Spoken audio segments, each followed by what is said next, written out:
cutting down through I-279 into downtown Pittsburgh, Pennsylvania, where Carlos Santana has made himself right at home at PNC Park. He's turned the Steel City into a pile of slag.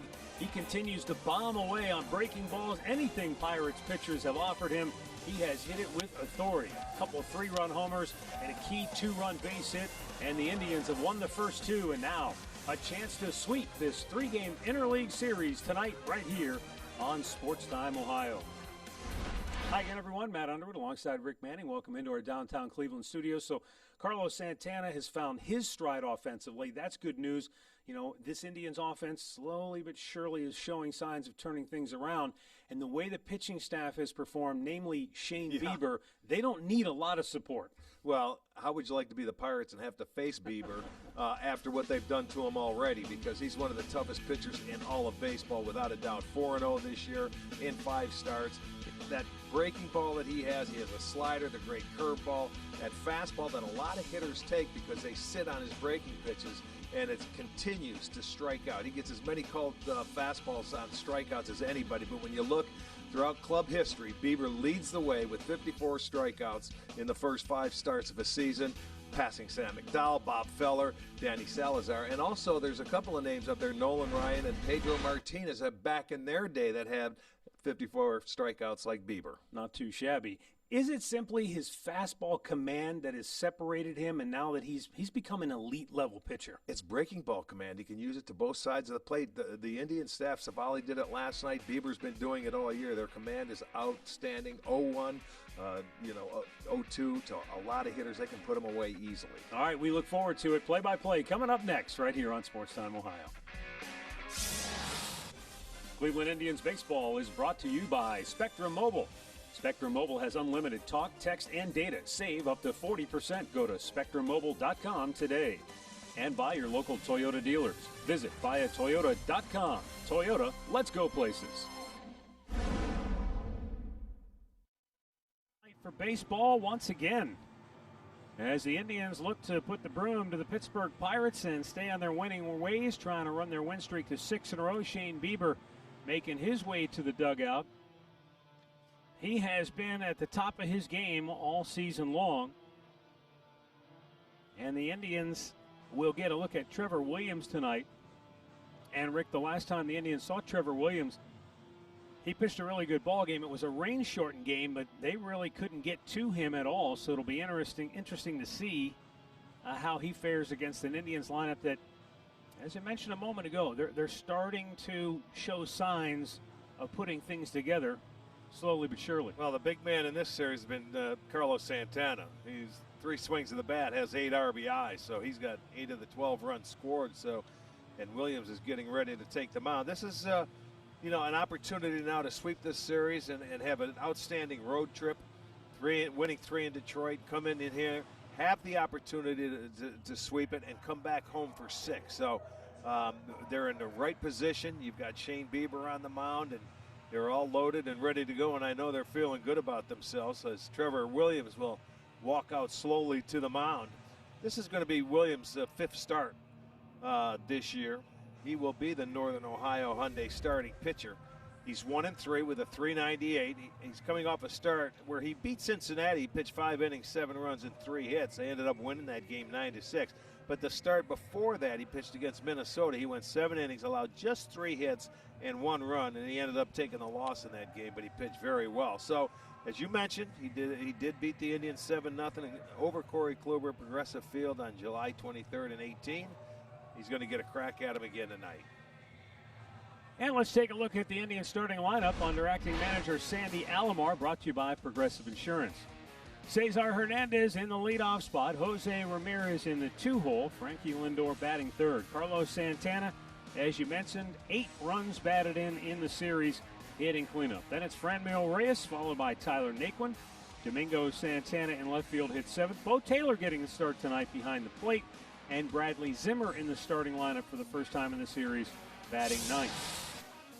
Let's check out that Pirates defense. They're last in the National League in fielding percentage. They've made 19 errors, and they have turned 20 double plays. Ozuna, Dyson, and Tucker in the outfield. Little different looking lineup tonight. Riddle is at third, Gonzalez at short, Newman at second, Bell is at first, and Stallings behind the plate. And the umpires tonight, Ben May will have the plate. Dan Isonia, the crew chief, is at first. Andy Fletcher at second. And Trip Gibson down at third. Indians just a half game back in Minnesota now in the American League Central Division with a mark of 15-9. Twins at 16-9 are in action tonight against the Brewers. They are scoreless in the first inning. Trevor Williams' first pitch of the night is in off the plate for ball one, and we are underway. 83 degrees, our game time temperature in Pittsburgh.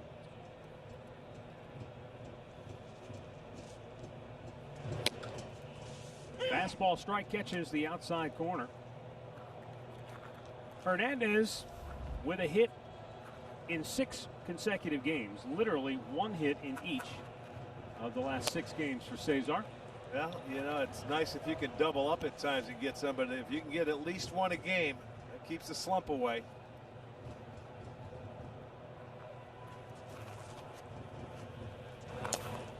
Down in the dirt, 3 balls and a strike.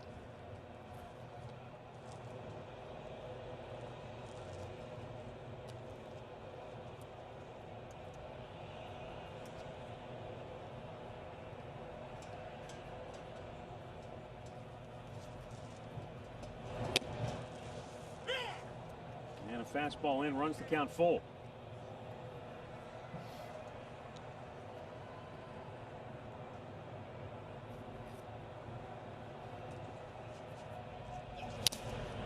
Inside, and he gets a piece of it to stay alive.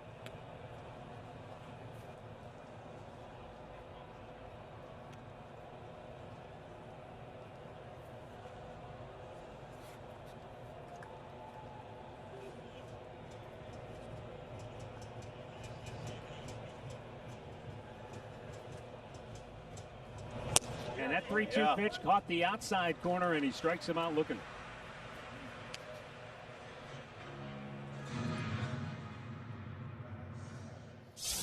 You look at the distribution of pitches that Williams has, and it looks like this fastball, and he threw a lot of them to Hernandez in that at-bat. 26% sliders. He has a changeup, which he'll use 17%, and that little sinker is like a 2-seamer 8% of the time, and also a curveball that he'll occasionally shell.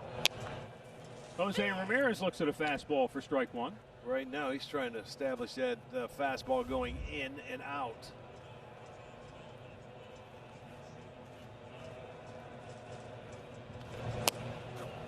And a breaking ball just low. Pretty good pitch though.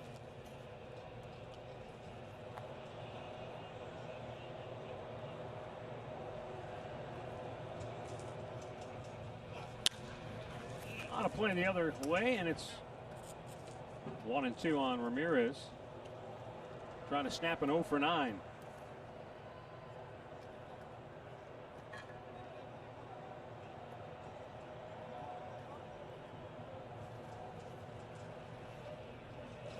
In the dirt, 2-2.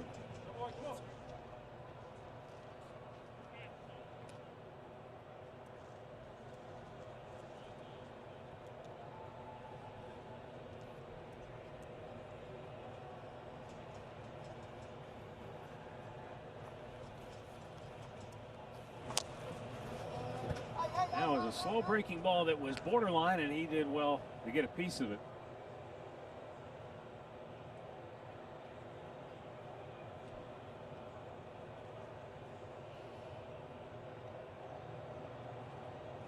Boy, what a night.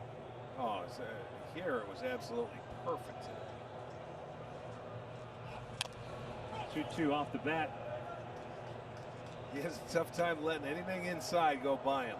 He didn't even want to swing at that pitch, and it was probably in off the plate, but Jose, no, if he sees something inside, he's got to go.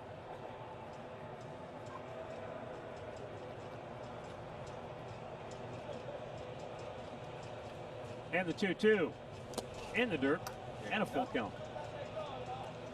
Well, both hitters getting to the 3-2 count, making him throw a lot of pitches early.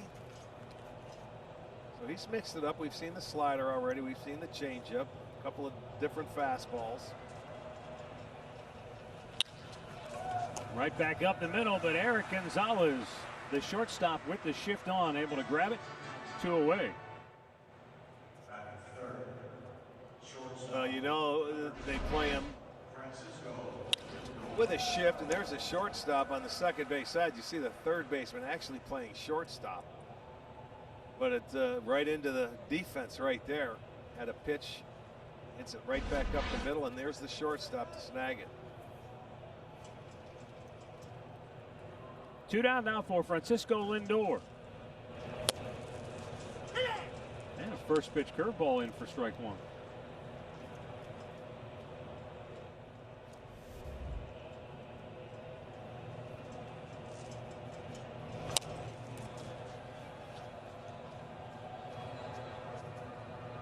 Nothing and 2 the count off the end of the back squib foul up the third base line.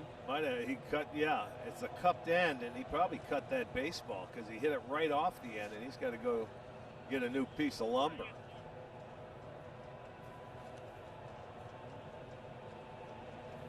Always have backups waiting. Probably he'll take out 2, maybe 3 bats, depending on how you're swinging it.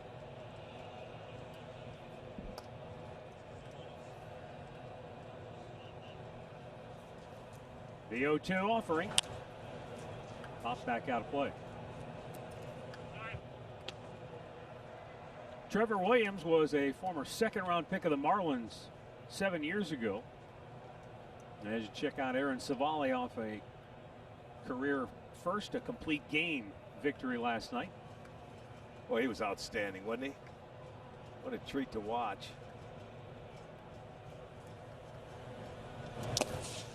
I didn't know he talked. He was chomping on some beef jerky. You know the amazing thing about what Aaron Savali did last night, guys? What's that? He hadn't thrown a complete game since high school, he told me after the game. No kidding. Not one in college, not one in the minors until last night. Hadn't thrown one since high school. He made it look easy. I was hoping he could get the shutout. They never scored to the 9th inning, but he was, what did he have, 108, 109 pitches? Yeah, I'm going to go out on a limb and say I think we're going to see him do it again a few times. Oh, yeah. There's no doubt. When he's efficient like that, yeah, keeps his pitch count down. Yeah, he was right just under, I think, 70% strikes, 69 or 70% strikes. He was terrific. Think about that too, Andre, because back in high school we played what, seven innings? Right. He probably threw all. He's like Trevor Bauer throws all complete. Yeah, but he didn't have the pitches he has now. No. Obviously. I mean, because 7 innings against, I'm sure he was better than a lot of his competition. Hard to believe he never had a complete game.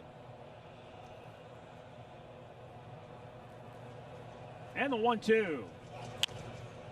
It is, until you really think about it, and when you look at how players are developed in the minor leagues, right. Well, they're pretty pitch count. Pitch counts. Tight rein on the pitch count. Well, that's true too.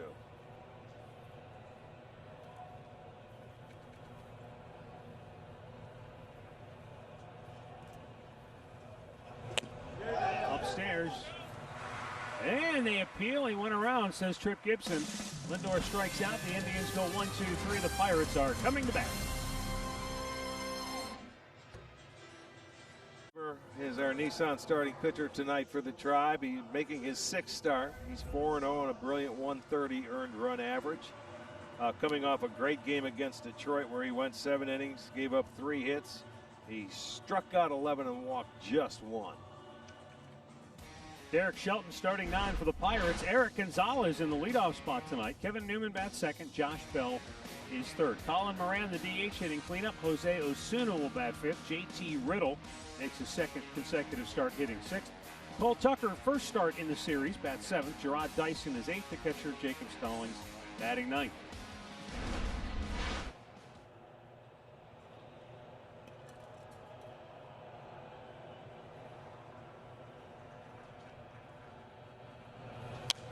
First ball swinging, Eric Gonzalez fouls it out of play.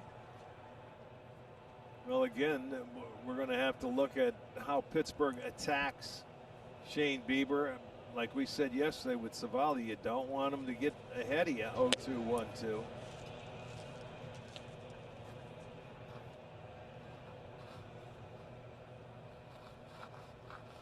Well, he had 6 strikeouts, didn't walk anybody.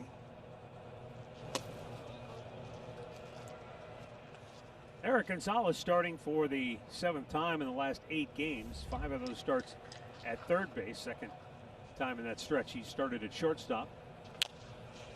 Off the plate and foul. Let's check out the Tribe defense, brought to you by Spitzer. It is Domingo Santana in left, Bradley Zimmer center, Tyler Naquin over and right. On the infield, it'll be Jose Ramirez, Francisco Lindor is at short, Cesar Hernandez at second, Carlos Santana first, and Bo Taylor gets the start tonight behind the plate. Eric Gonzalez is not quite in the mode of Marwin Gonzalez, who can literally play anywhere on the diamond for Minnesota, but he is that guy, Rick, that can start every day, doesn't have to necessarily start at the same position. Right. Well, you would think in this lineup, from what we've seen in just the first 2 days, he'd be out there every day playing somewhere. Yeah. But he's a big kid. I mean, you know, you wouldn't expect to see him over at second base. He's a good-sized young man that plays short, third. Strong kid.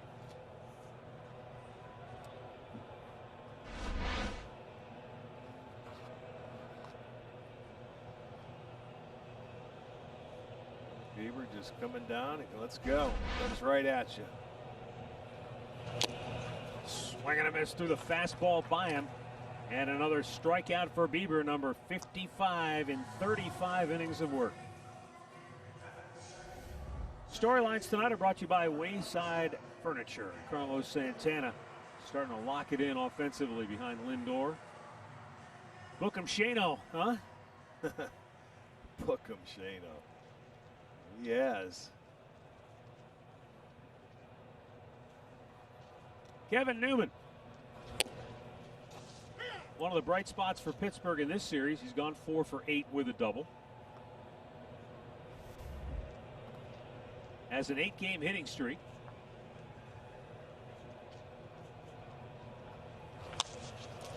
Slow tapper, Bieber. With the bare hand grab, he threw it wide of the mark.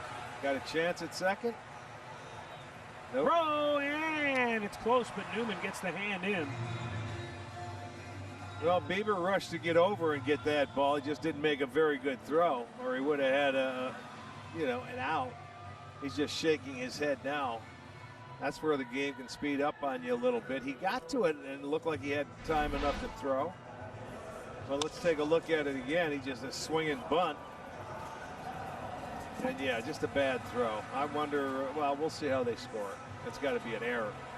It's one thing when you're an infielder to go to that bare hand grab and throw, but when you don't do that all the time, if you don't get the good grip. Well, that's true.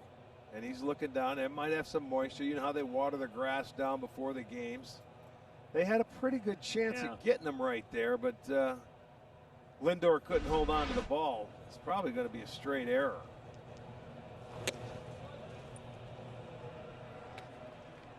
It looked like he had an opportunity if it makes a good throw to get him. That is the official scorer's decision, a 2-base error. So Josh Bell with a runner in scoring position and 1 out. That's the first error in the series for the Indians. The Pirates have made 4. Bell has driven in 3 of the Pirates' 4 runs in the series.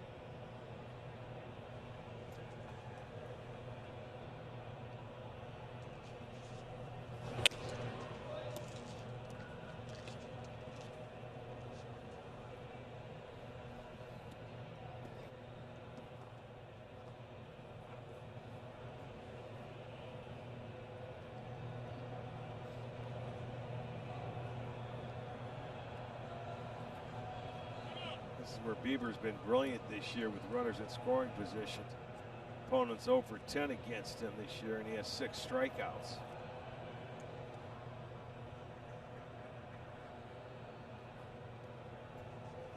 You know, the Indians pitching has been unbelievable. They've given up 25 home runs this year.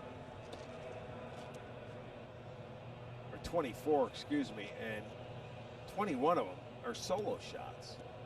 So, you know, you give up a solo home run, no big deal. You stop rallies, you know, there's nobody on. They get their 1 run and then move on. It's been outstanding, which is by far the best. ratio. Off the plate. First base is open, but then you've got Colin Moran on deck. He leads the team in home runs.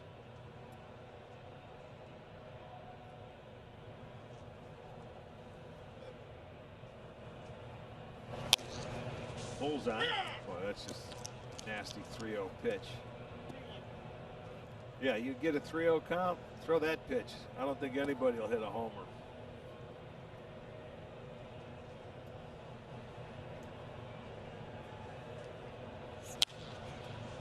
Slashes it the other way in a full count. That looked like a 3-2 swing.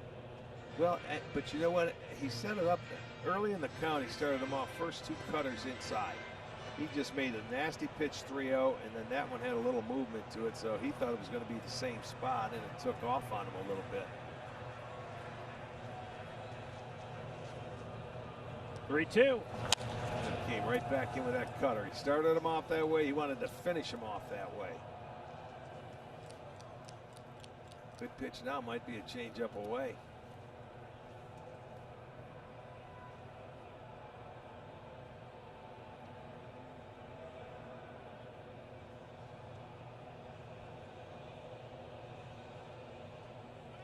Couple of shakes, and now Bieber and Bo Taylor will try to get on the same page. It's been a while since Bo Taylor's been back there. Yeah. I'm sure they talk before they go out to warm up and how they want to approach the lineup, but once the game starts, it's a little different. Swung on and missed. He got a piece of it, but Bo Taylor hung on, and he strikes out with a good, slow off-speed pitch. Beautiful breaking ball. Curveball right there. Got a piece of it right into the glove of Taylor.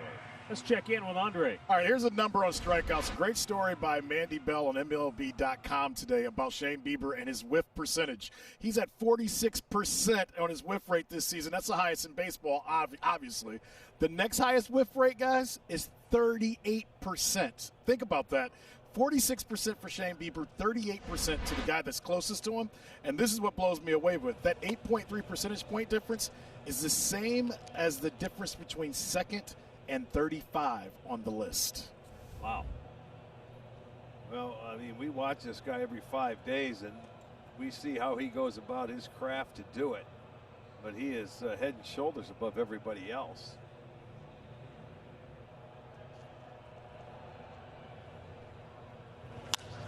Moran pulls it to the second baseman, Cesar Hernandez, who throws him out. And the error does no damage. No score after 1 in Pittsburgh.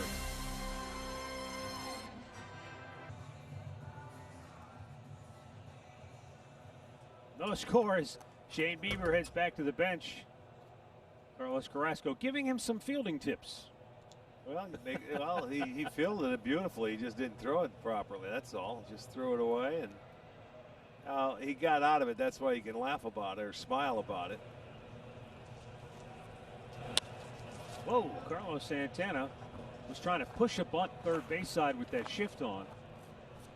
Now, Arch, I have no idea why Carlos Santana. Yeah, tell me. Don't ask me. Tell me he's searching. No, he's not. He was trying to just take a cheap hit right there. Matt, the way that looks, when I'm looking at that defense, that could have been a double if he pushed it hard enough. That's probably. If it would have got outfield grass, he might have had a double. He's just trying to get the inning started. I understand that. Get a base runner. Go back-to-back days with home runs, you think? Well, don't worry. That was just this show, but he'll think about it once he gets back in there. Let's see if he can get a hit. It's 1-2. Can he get to 3-2 is the question. We're going to find out.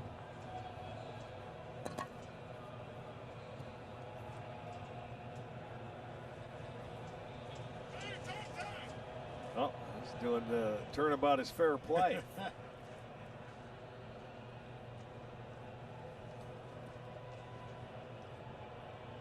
Santana has hit in 4 straight games, 5 for his last 18. 3 big swings in this series. You're not 3 kidding. swings, 8 RBIs, 2 3-run homers, and he got the Indians on the board with a base hit. Well, he needed, a couple of games like this just for his own psyche to get him rolling. We told you how many times he's been walking and getting on base. He just hasn't had the hits to show for it. But when you get hits with runners in scoring position, that's when your confidence really goes up. There you go, Andre. He's 3-2. No surprise. No, it never surprises me. You talked about it's a good thing for his psyche, but in talking to Carlos, and you guys know this, he wasn't in that worry zone. I think he knows himself well enough that he knows the hits are going to come. Well, he does, but we don't.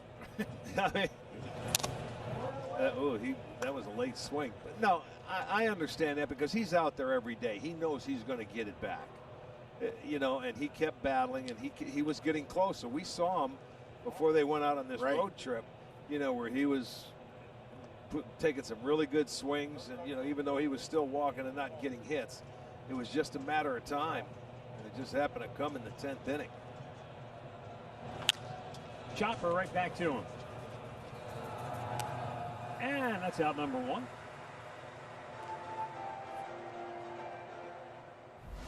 Well, during the Indians' 7-game road winning streak, you'll notice on our Kia Give It Everything that the Indians have averaged better than 6 runs a game. Hit a dozen dingers, 16 doubles, so good slug percentage. And the pitching has been outstanding as per usual. Well, we always say when you start going good as a ball club, your offense is doing it. And the pitching has been consistent basically all year long for the Indians. So good things are going to happen when they start scoring.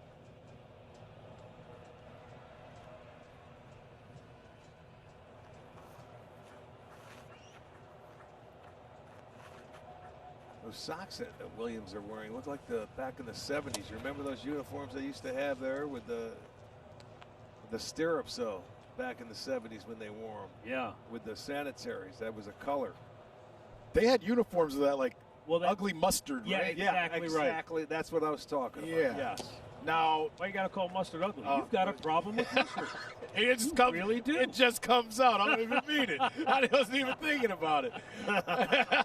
Yeah, it truly shows. I like stadium mustard. I just don't like the one that we have in ours. Now, you got to check out the socks that Eric Gonzalez has on, because he's got the socks that have like the background of Pittsburgh on them that are pretty cool. Oh, yeah? Okay.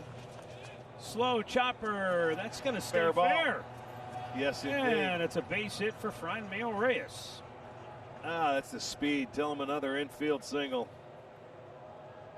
Yeah, you could tell that one had the right spin to it. It didn't have that side spin, and it was going to stay fair on the grass after it hit. I hope he didn't do anything to his leg. There it is. It hits the bag, stays fair. He has a single. There's the Gonzalez. There you go. Oh, there you go. I like that. Yeah, those are slick. That's the Clemente Bridge, huh? Who would have ever thought that the sock game would be such a prominent feature in baseball? Well, as long as he doesn't have the guy taking a heater on top of the bridge, it's all right. Last night, if you see those socks smoking, you'll know better. My man found them. But, Matt, the sock game is a business nowadays. I remember several years ago when my son was probably, I don't know, maybe junior high age. The kids all had to have a certain socks. Mm-hmm. You know, I don't remember what the brand was, but all of a sudden it was a deal. You wore your shorts with your high tops. You had to have the right socks. That goes along with the Fab Five. Remember, that's when remember they wore the black socks with the long shorts when they came out. Yeah. Andre, I couldn't tell you the last time I wore white socks. That's a good point. Look at those are pretty. Tell us the last time you wore socks. Easy. Hey, we don't live out in Arizona with you. We're not California guys. Yeah. But that's a look right there. Well, I've noticed more and more guys have gone to short pants this year than ever. I like that. I've noticed. Off the plate, 1-2 to Tyler Naquin. Arch, the pitchers that are doing it has stood out to me. Yeah, that's what I mean. You said that a couple weeks ago, and I agree. I saw so many pitchers that, I just don't recall seeing so many of them with short pants right around the knees. I think Matt just hit on it. We have a younger generation that wants to style and profile however they can. Well, that's fine. So then the socks are going to be really prevalent when it comes to how you look. Absolutely. Well, it's almost like we've gone from one extreme to the other, because in your era, you had the 3/4 length pants and you saw some stirrups. Then you think to the 90s Indians. where the pants went all the way down over the George shoes. Edwards was the first one to start that, and then they had the elastic that would hook underneath the And now we've gone all the way back up top, the knee. Right. Yeah. My man Stahl's looking up. I saw him look up. He may be going up there. The smoking section. Naquin goes the other way for a base hit in the left field, and stopping at second is Franmil Reyes, and the Indians with back-to-back hits off Williams here in the second. I'll tell you what, Tyler Naquin getting that opposite field stroke going. He had a double in the gap a couple of games ago, but watch him stay in. They wanted this ball inside. He didn't really get it in where he wanted it, and that gave Tyler a little swinging room. And I always told you, a pitch elevated is a little easier to take it the other way, so he gets a base knock. You say that, Arch, but is that more difficult for someone like Naquin, who is a low ball hitter? No, it's because you don't have to really do much with it. If you just angle your bat the right way, it'll go that way. If you hit it solidly, you're not going to pop it up, or the barrel head of your bat drops down a little bit. If you put a good swing on it, it's just a nice line drive.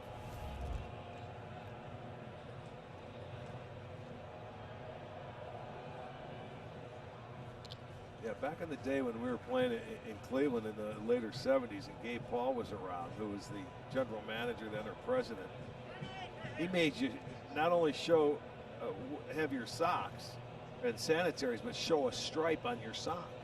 Really? Yes, he made you. It was like a team rule, and they were up higher than those stripes, they have on now. Well, Bobby Bonds, who came over, was a veteran, said, "I'm not showing a stripe." He went into the manager's office. At the time, I think it was Dave Garcia, and says, "What am I going to owe for the year? Because I'm not going to show my stripe."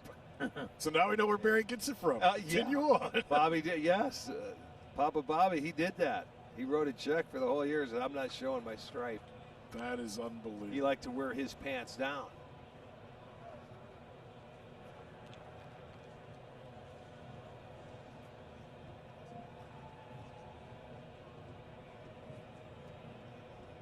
Well, Domingo Santana had a big rip last night, a 3-run double over the bag at third down the left field line. That made him feel good for the day because he had a rough one. Hardest ball he hit was for a double play. Remember back at the pitcher? Oh, yeah. After they had first and second, they doubled Lupolo off at first. So he ended his night on a very positive note, driving home 3.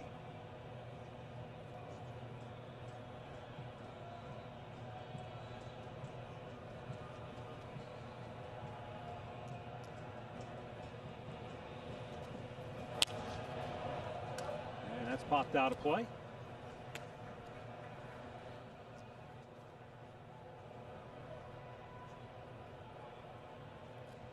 Needs a little extra grip. Well, why is he not? I got to ask him. Sometimes he wears the batting gloves, Matt. Sometimes he doesn't. Probably just about feel. Got to be, right? Yeah, sometimes most guys wear batting gloves, as you know. Yes. But, I don't know. Maybe he wants to get a better feel of the bat.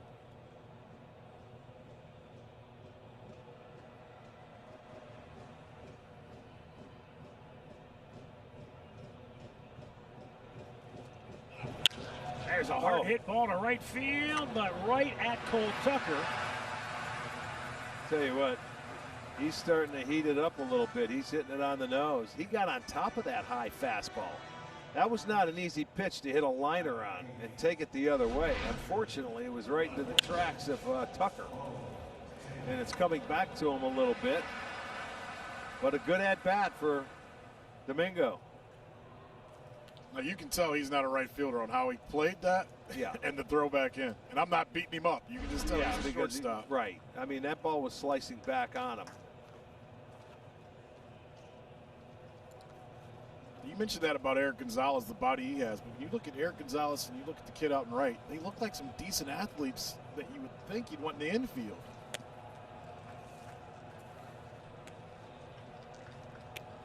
Tucker is an infielder. Yes. Great, right? Yes. Shortstop. I mean, he just started playing young. When we talked to them during the exhibition game, when they came to Cleveland, they were telling me that they're trying to find ways to get him in the lineup. So that was the first time he had been in the outfield when we saw him in that exhibition. And he made a heck of a play in left center field. Yeah, that's right, man. Yeah, he ran down that ball in the warning track. Yeah. And slid before he ran into the wall. He's such a good athlete. I mean, the Indians drafted his younger brother this past summer, and I've been surprised, frankly, we haven't seen him in the lineup every game.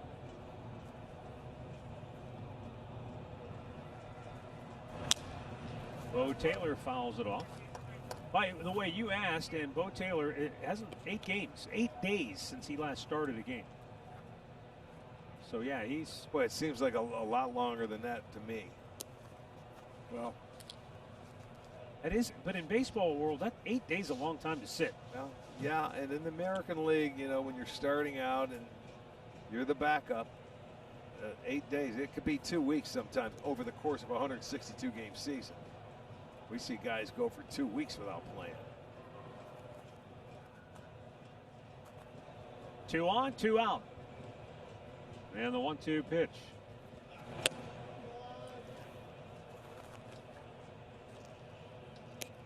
Roberto Perez getting a night off.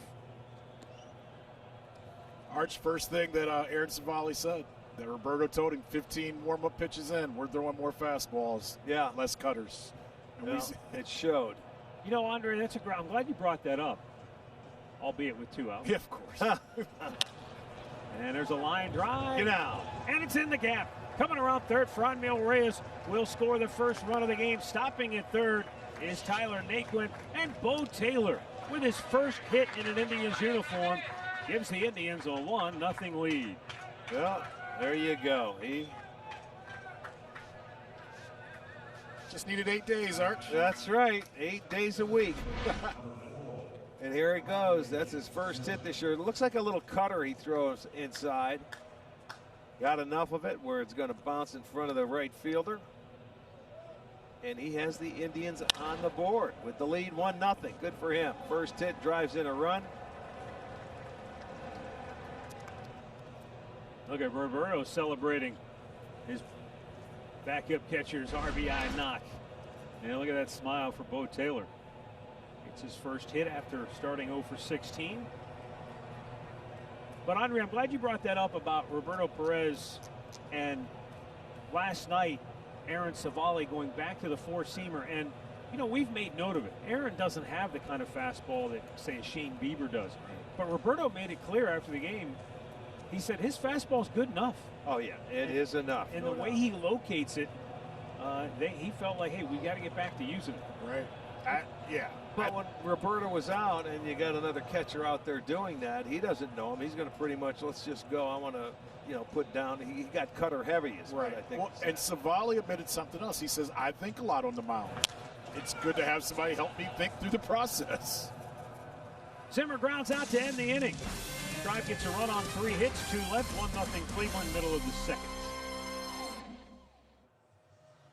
MLB's Rally new game that offers fans the opportunity to pick outcomes and compete for cash prizes. Make your predictions count. Play Quick Pick. No purchase is necessary. Must be 21 or older to complete. Restrictions may apply. The famous incline. You been on that before? Yeah. It's not really all that exciting. It doesn't look like it. Just wonder. So, well, it's a way to get up and down that hill. It's true. It does make it a little bit easier.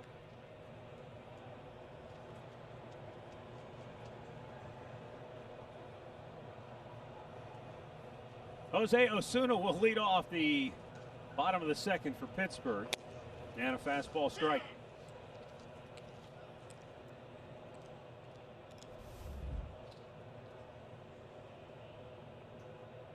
Indians grabbing a 1-0 lead on the first hit of the year by Bo Taylor. The appeal, he did not go 1-1. Osuna played last night and went 1 for 3.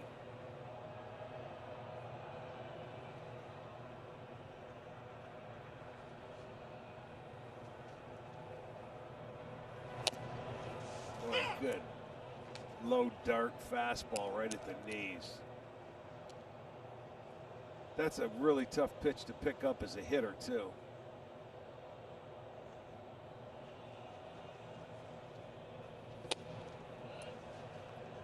Bieber struck out 2 in the first. The only man to reach came on his throwing error, and I didn't realize that was the first error of his career.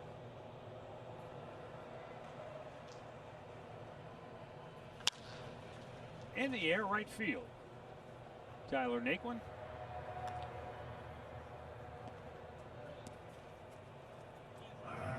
Well, the stat of the game brought to you by Buick.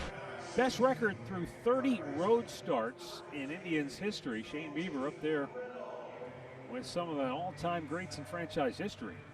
Well, he showed the strikeouts through the first 5 games, now the first 30 road games. He's been very impressive in his young career.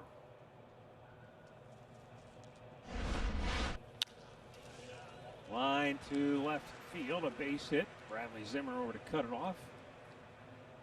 And JT Riddle with just his second hit of the year as the board was 1 out here in the second inning. You know, Rick, I was on before the ball game with Jeff Phelps and Ashley Collins on All Bets Are Off, and we were talking about Shane Bieber, and I made the point that one of the things that has been most impressive about the Indians' development of young pitchers, name any of the guys you want to, when they get to the big leagues, doesn't mean they're going to have overnight instant success, but they all look prepared. Cole Tucker's going to line out to left. That they do. And Shane Bieber, you know, you talk about at a young age, and he's already up there with some of the all-time greats in franchise history. It's not that you could have predicted that, but he never, since day one, has seemed overwhelmed in awe or in awe of the moment. Right. And you have to give credit to the guy, because you know everybody's different. Every individual handles pressure and those situations differently.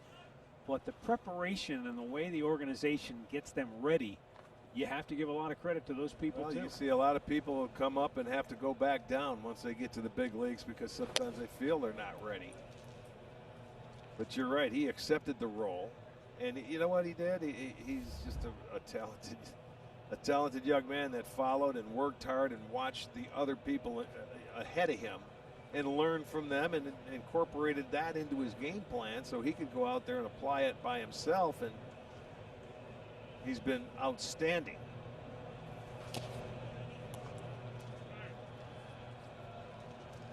For me, a lot of the young kids that come up here, they throw strikes. That's the Indians' way. You come out, you throw strikes. You don't walk people. You get ahead in the count, and you just go to work. You never give in. And they all do it. And that's easier said than done. And we're going to get a look at Tristan McKenzie on Saturday in Detroit. We will. And he hasn't pitched in a couple of years, so it's going to be interesting. Matt, you just stole my line, man. There was 2 outs, and I said not yet. Sorry, bro. It's all right, man. No, but the Tristan McKenzie start will be it'll be fun to watch because he barely pitched last year. He's been injured. But I know the Indians brass is very, very excited to see him go out there, and he is close with Shane Bieber. So Saturday could be fun. It could be a lot of and Rick, he's got 2 things you like. Throws hard, good fastball, good curveball, but he's been working on his change and slider. Should be fun to watch Tristan McKenzie Saturday. You know what? He's just anxious to get out, and his first major league start, he's got to be thrilled to death. So he's got great ride on that heater, and the one thing that Carl Willis told us today that he's looking forward to is that he doesn't just blow guys away in the minors with the fastball curveball. He's actually listened to them about developing his other pitches, and he's watched a guy like Shane Bieber be successful by doing that. Yeah. Well, and the other thing too, Dre, you know, I'm sure Tristan McKenzie, when he comes up here, he knows, like all these other young pitchers know, there is a standard now. Yes. And he wants to make sure that he lives up to that standard, that all these young pitchers, when they come up here, that seems to be their motivating theme. Like, I don't want to let my teammates down. I want to uphold the standards that these young guys have set. And there's a competition to that. And let's remember, the guy that pitched last night, drafted 3 years ago. You know, he was drafted a year before Bieber and Savali. He wants to catch up with those boys. I want to, you know, I know there's 2 outs, and I just want to hesitate, but if these guys can come up and they grew up with him in the minor leagues, that makes them feel more comfortable. And now, like a Bieber can go talk to McKenzie or Savali, and where they played in the minor leagues and they know and they trust each other. So that also helps these young pitchers. Yeah, it's different if you're the young guy on a staff on full a of veteran veterans. team, right? I mean, you don't know what to do or say. Runner will be off again on the 3-2 pitch to Dyson. Good pitch. Strike 3 call. Locked him up with an inside corner fastball. Third K for Shane Bieber. Renewals are now live. Visit your My Indians ticket account today to review your renewal information and secure the lowest possible price for next year. Your account, the deadline is August 28th, so call 216-420-HITS. Monday through Friday, 9 to 5. Josh Bell with a nice job of smothering that ground ball by Hernandez. And that's out number 1.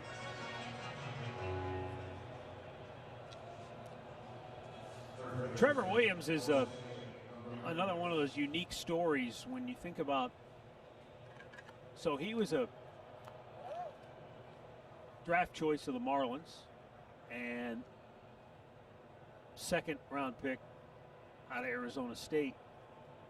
And then for whatever reason, it's one of those you go back and you want to say, what were you thinking?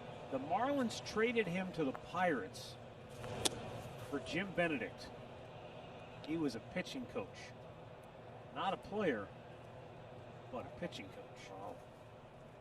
And so the Marlins essentially gave up a guy who could be in your starting rotation for a coach who's not even in their organization anymore. Crazy, isn't it?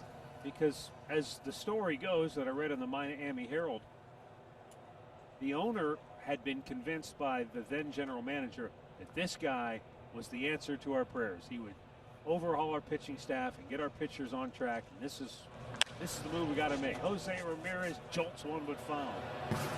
Wow. Yeah. He's going to have to make a charitable donation now. He just dented their charity sign. Well, he's just too quick on inside pitches.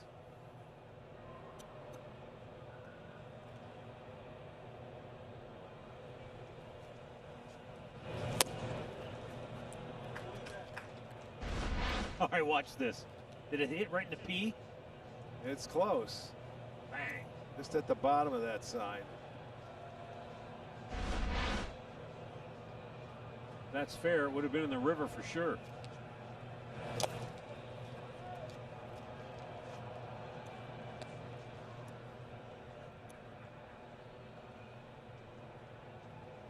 I'm not much of an ornithologist, but that looks like the tattoo of a raven on his right arm. Yeah, it does.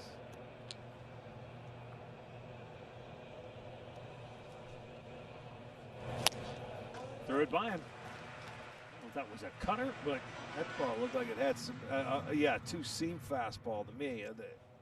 Just watch it, the ball ran away from him. I know that. Here you go. Take a look. Watch this thing going away.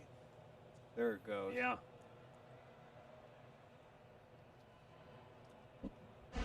Third strikeout for Williams.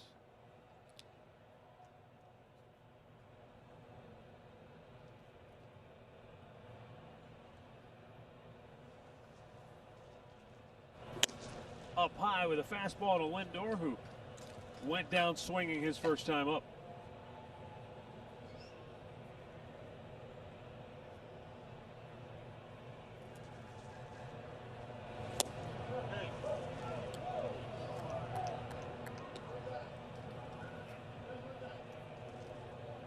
You can hear some chirping from the Pirates dugout. They want to know where that pitch was at. Yeah.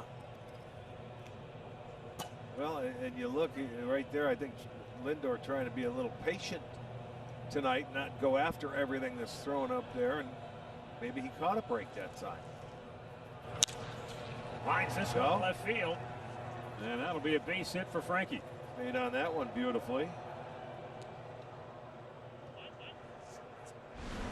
Well, Carlos Santana in the series opener in the 10th inning, a 3-run homer over the pole to give the Indians a win. And then last night, a no-doubter. Little cutter. He threw it 3-1, and then he threw one that was a spinner up there, and Santana took advantage of it.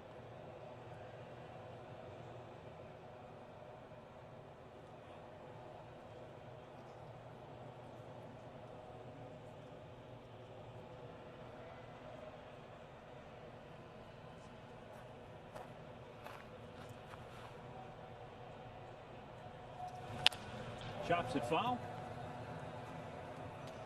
to send along a happy birthday wish to Chuck Wolochek of Youngstown, who is turning 62 today. Chuck, happy birthday to you.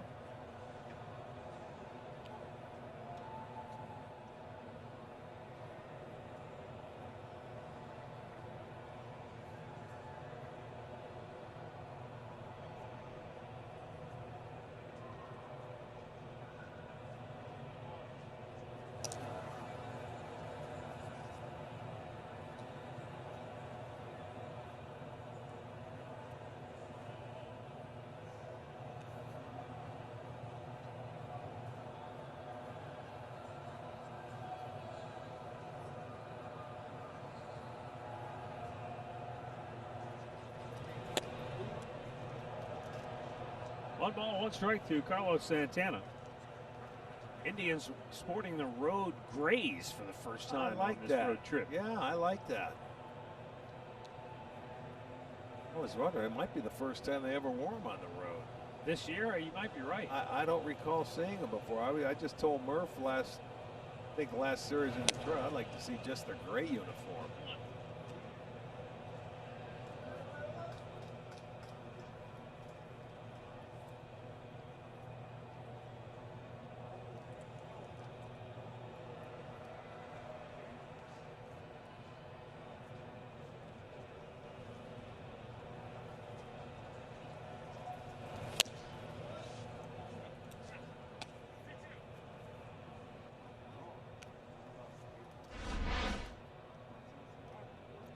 Well, Williams is making some very good pitches as well.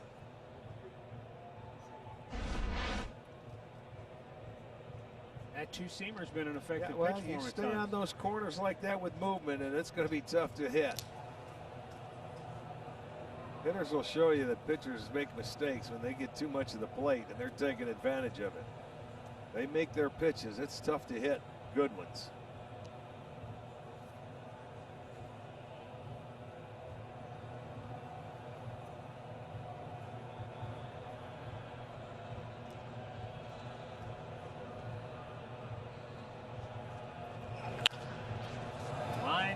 Base hit. Lindor will stop at second. So Carlos Santana is his fourth hit in the series. Now watch how much plate this gets. And as Carlos got on top of it, it was a high fastball. And that was top of the zone. That was above his belt, and he smoked it. There you go. He's coming. That thing is coming. And that was a line drive hit awfully hard.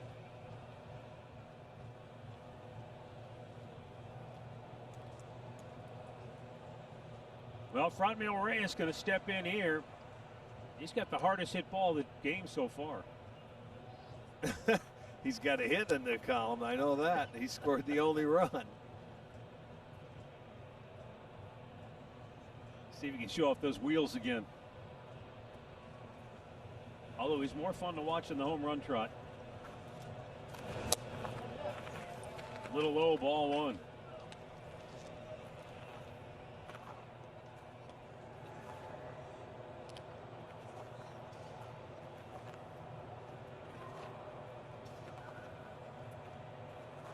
Reyes 5 for 12 this year with runners in scoring position.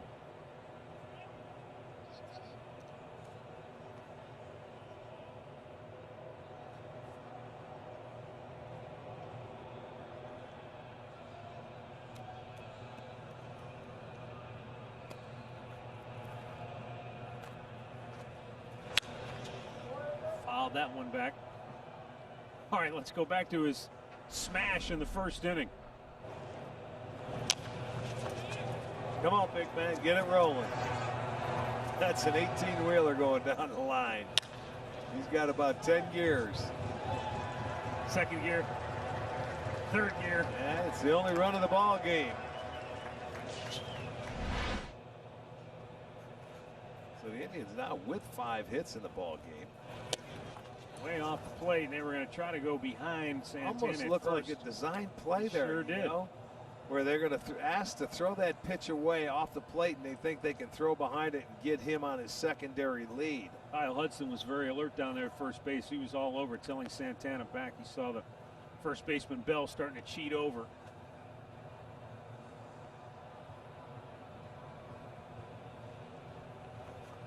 Now they put Reyes in a good spot, 2-1. Oh, man, nice block by Stallings.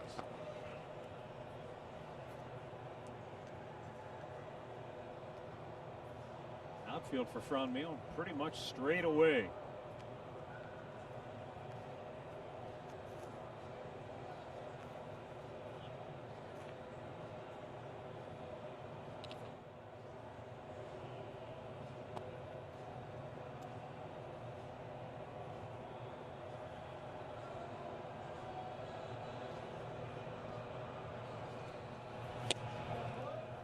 High fastball, full count.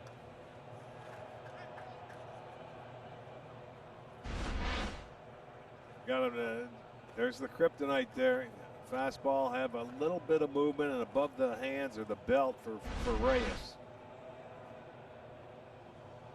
So now everybody will be moving.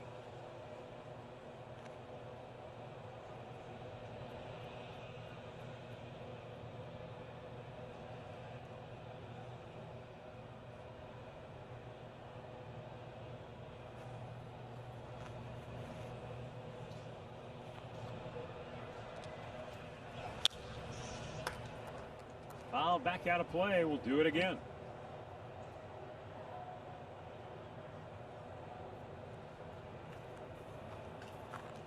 Trevor Williams has had 5 full counts tonight. Well, they're grinding through their at-bats. I mean, this is going to be a 70th pitch already. In the 3rd inning. Yeah. Yeah, they have put up some at-bats. It's taken a while for him to get hitters out. All things considered, Hernandez made it out on the first pitch in the inning. Again, the runners go on the 3-2 to Reyes. Got him with that high fastball. No runs, 2 hits, 2 left midway through the 3rd. 1-0 Cleveland. Well, he is a long way from the action. You have to have good eyes. I can tell you that. He is seated on the Roberto Clemente Bridge. We got to talk to our guy Mitch about getting on these bridges. Our guy Mitch Haddon. I wouldn't be able to do that, boys. Oh, I heard that he dives into the river after they hit a home run. If he doesn't have a dart, that's not my guy. That's him. You wait a minute. he dives into that river. Bruce Willis is going to go after him. You remember that movie? Yeah. He was like a boat cop on the Three Rivers here. I was going to say. Oh, Murph called it. Striking Distance was the name of the movie. Oh, okay. Murph, you're on Jeopardy with that kind of. We know what Murph did when they sent us home from spring training. You watch mediocre films from the 90s. Right.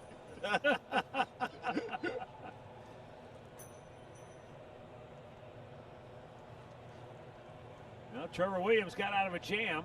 Now Shane Bieber facing the 9th place hitter Jacob Stallings, who is 3 for 6 in the series. Yeah, he was 2 for 2 against Savali last night. Got pinch hit for in the 9th inning. And then Cole Tucker doubled and scored the only run in the game for the Pirates. That slot was 3 for 3, right?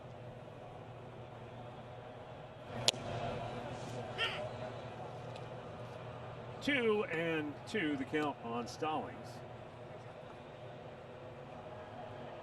who has a hit in 7 of his last 9 games.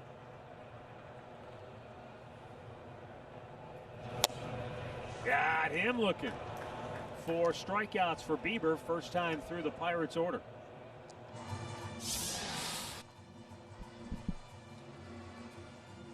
Well, you look at the pitches that Bieber throws, that fastball 34% of the time. You know, and you when you say only 34, well, the cutter's a fastball, you know, and he can put a 2-seam fastball instead of the 4-seamer.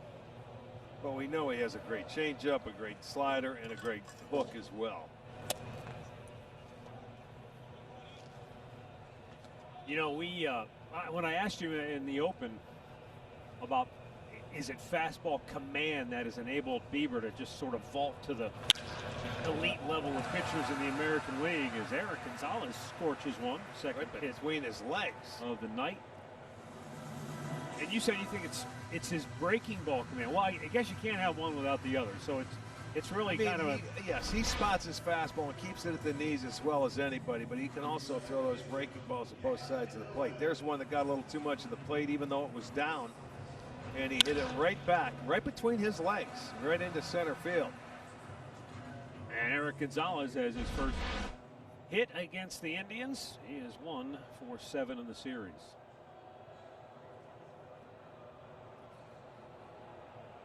Now Kevin Newman, he reached on the error by Bieber in the first. Oh. He's a little amped up today. He almost made his second error of the game.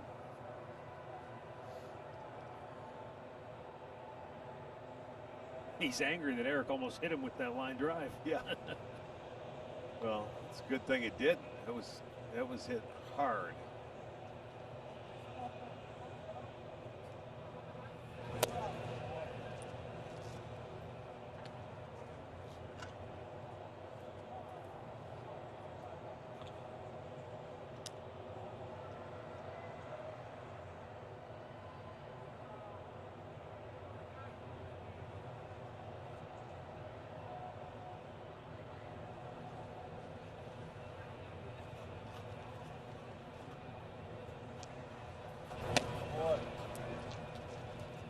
Newman has an 8-game hitting streak, and he is hit in 11 of 12 games in the month of August. And that is after he went 1 for 20 to start the year. Oh, it's always tough to climb out of a hole.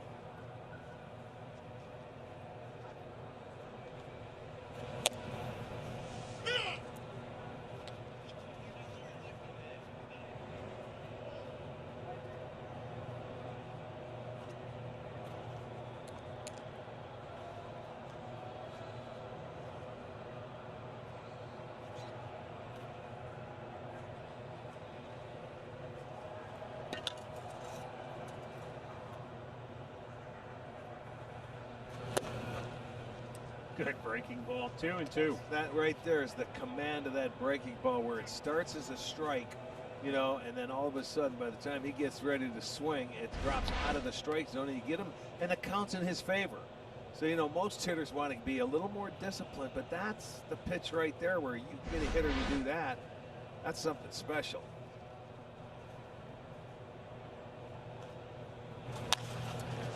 He hit it again. Nice effort by Ramirez, but Kevin Newman has reached twice, and he's hit the ball about 45 feet both times. Yeah. Maybe. Well, he made another great pitch, but Bieber was going to stay away from this one. I don't think he could have got it anyway. There's not much you could do. Infield single. He made such a good pitch. He couldn't get over there to get that, and in comes Ramirez to make the throw, and he almost threw one away. Santana saves it. See Gonzalez thinking, I got to go to third base. So infield single, first and second now with one out. Now Bieber's got to grind away now. Getting to the number 3 and 4 holes of this lineup. The big basher, Josh Bell, struck out his first time up.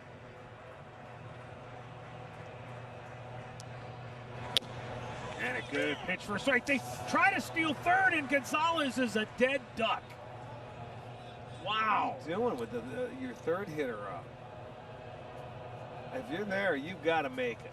That's just my opinion. I don't think that Derek Shelton would put that on. It's like a delayed steal. It is, because do you see where Ramirez was playing? He thought he could beat him to the base, and Ramirez says, no, no, no. And I'll tell you what, Taylor made a really nice throw on the run to get him. That's just a bad base running play right there by Gonzalez for the Pirates. Just a bit outside, 1-1. He was off the bag. That was a great shot too, by the way, guys. That secondary lead, that was almost like a delayed steal. Yeah.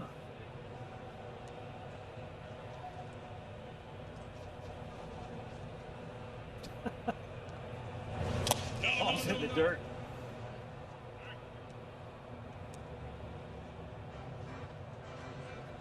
Eric Gonzalez will be sitting by himself for the rest of this inning. Well, yeah, the first pitch and your third hitter's up. You got to give him a chance, and a left-handed hitter.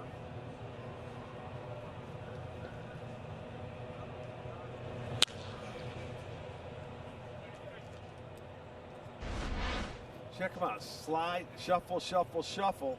And then on the third one, he says, I'm going to beat him to the bag. And see, there's nobody in the right-handed batter's box to block Bo Taylor out of making a throw, so it was wide open for him. Made it very easy to make the throw.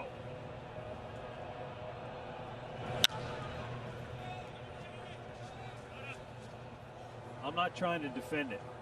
It's bad baseball. But is it born out of an offense that hasn't clicked and that has scored 4 runs in the 2 games? You better ask him. I can't answer that. I cannot answer that. You got to ask Gonzalez, because I guarantee he didn't get the sign. Yes. I think it is, Matt. Yeah, I just think sometimes Now wait a minute. It's like any sport, though. Now why do you say yes to that? Because of what they're not scoring. You have a young third-place hitter up. You didn't want your best hitter on the team. I agree. He's got all their RBIs, but you're talking about a young player getting his first chance to play. What I'm saying, Rick, is you can't go back to the dugout and say, I don't know why it rained. You have to have a reason. So what possibly could your reason have been? I want to hear the answer to that. I'll send a message to him tonight, and I'll have right. I will. I'll talk to Gonzo. We're not playing him tomorrow. We need it now. Well, you got to wait till 11 o'clock. No, I'm gonna call you tonight then to tell you. No, you get him. He'll be in the clubhouse after this inning. Shane Bieber strikes out Bell, takes advantage of a momentary lapse of Eric Gonzalez's senses. Steel City, and somewhere, if you look closely, you'll see a doghouse, and that's where Eric Gonzalez will be sleeping after this game tonight. No, he's got some time to make up for it. It's only the 4th inning.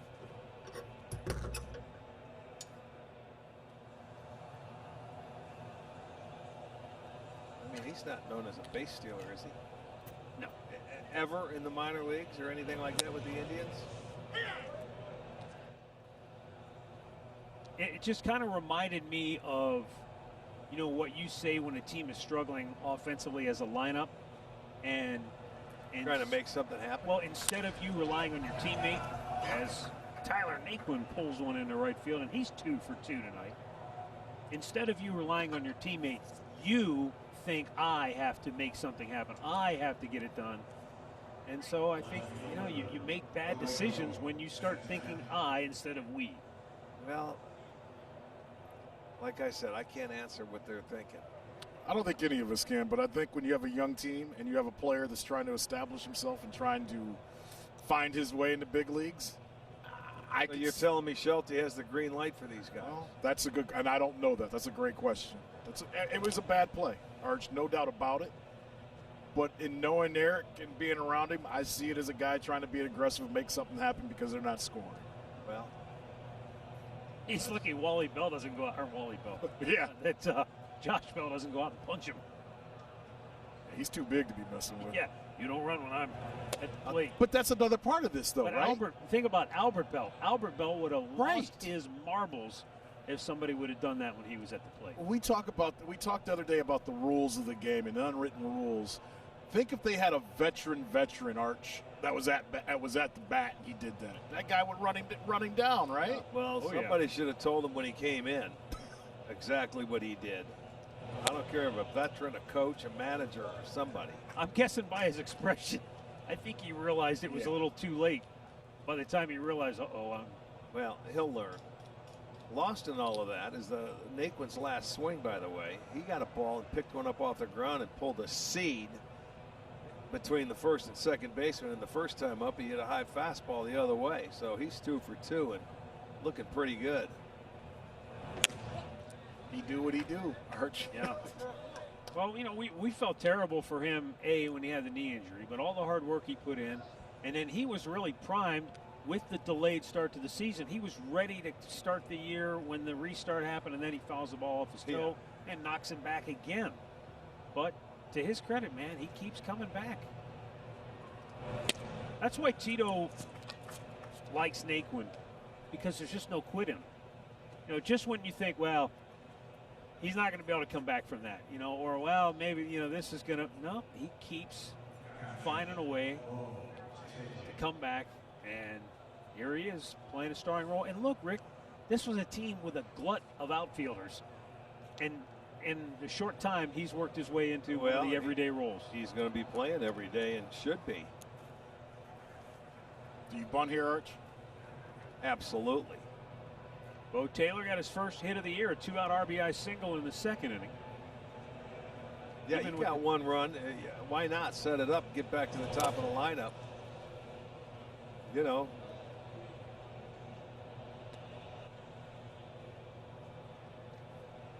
He takes a long one more run would look awfully good with Bieber on the mound. Yes, it would. Tony Mansolino coaching at third.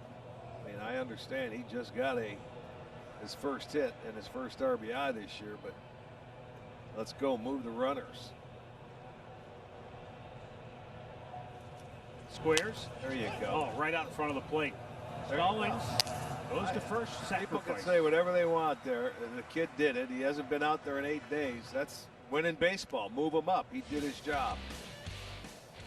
Our Miller Lite Hold True moment. There is his first hit of the year, and he felt really good about that. Big smile on his face as he gave the Indians a 1-0 lead. And then, hey, number one job of any catcher, defense. Look how long he had before he threw the ball. I think he was shocked. I know it. Yeah. Oh, God, Andre, no more, please. He's had a good night, and now he's moved the runner. Let's see if they can get him in because the infield's going to come in. And a good take by Bradley Zimmer. I got to be honest, Arch. After that word Matt used, the OJologist or whatever, I went to Kent State. OJologist. I don't know what the heck you said about that. Something about the bird. About the bird. Ornithology. Study of birds. I said I went to Kent State. I don't got a doctorate from BW like you. Andre, we're going to get some binoculars to go bird watching tomorrow. We'll learn about it. All right. Oh, he called that a strike. Yeah, that's all right. That was low. 1-1 the count. Watch where this is, Now, you though. know what? Pirates have been wanting that all night long. But they got one there. But it's only the first one.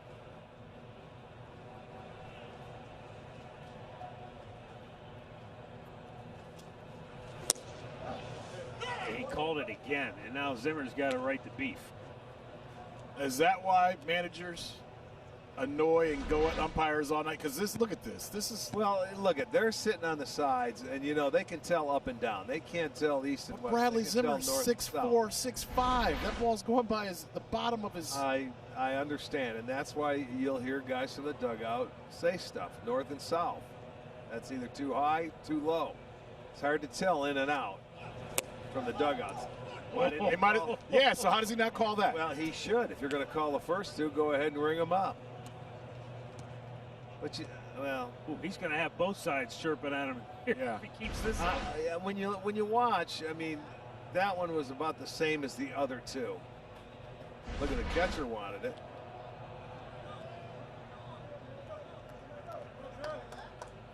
Again, the infield's in, second and third. 1 out.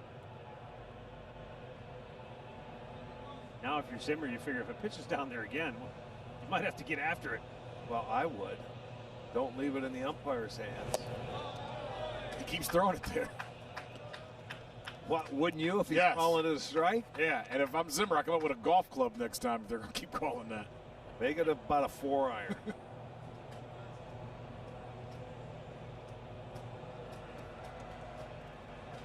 Well, let's see. Does he go back to the well?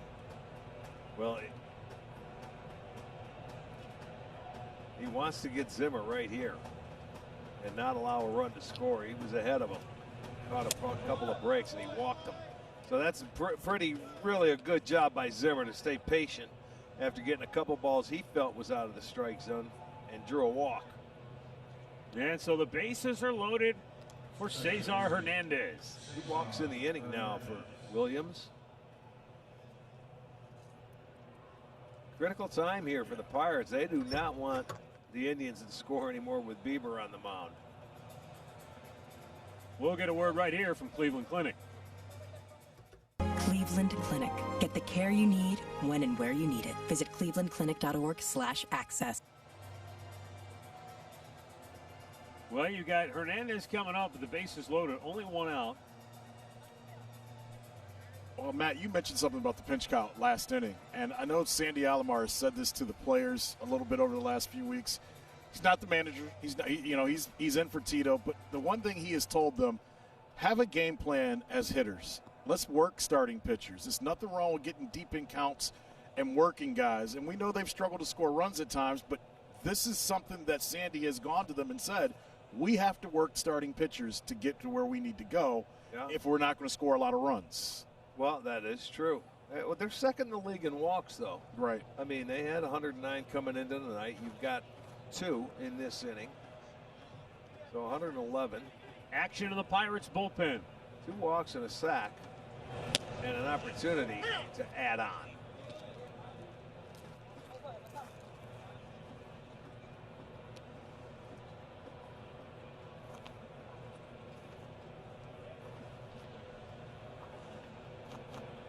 Sam Howard, left-hander, getting loose for Pittsburgh. Cesar Hernandez takes low, 1-1. He is 8 for 14 on the year with runners in scoring position. Both of his hits in the series, by the way, have been doubles. Boy, take one right now.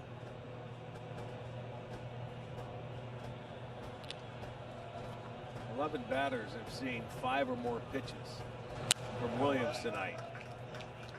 That's why that pitch count is up there.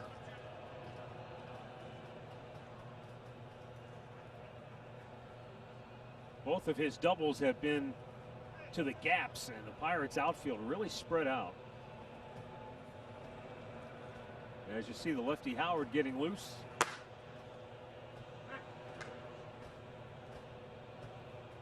It is Howard, not Turley. Yeah. And the 1-2 to Cesar. Now, there's another pitch that's not a strike, but he's calling it. And that's 5 keys on the night for Trevor.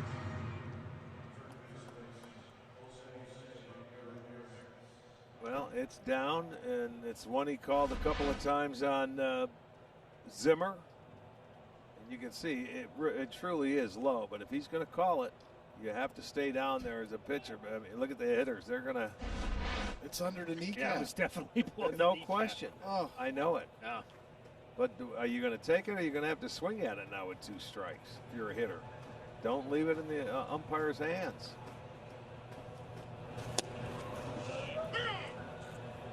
I'll give Williams credit. He's living down there now. Yeah, you find a spot that he's going to call if you can hit it consistently. And he is.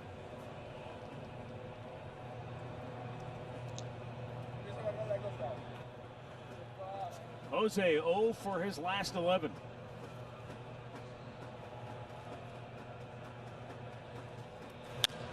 And then elevated. And the Indians let him off the hook. They leave him loaded in the 4th.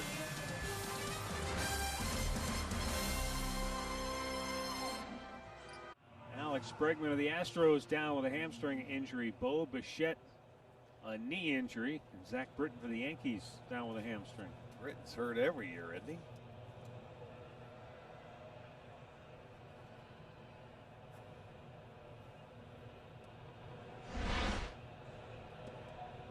Colin Moran leads off for Pittsburgh here in the 4th. 0 for 1. Nice cutter. Boy, this guy's strike zone is bizarre. I was figuring those either Taylor and Shane Bieber were watching those calls, so why not start them out right down there? Fastball swung through at 1-1.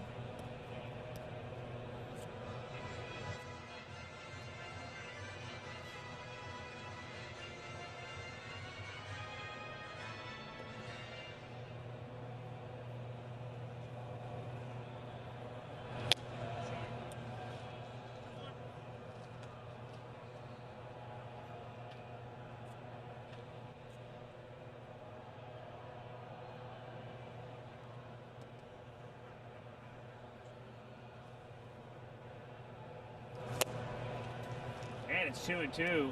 Is that nasty breaking ball? I mean, it's like he can put that there anytime he wants to. And it's another 2-1 count. Look at that curveball where it just, that knuckle curve is just spin, the great rotation on it, sharp bite.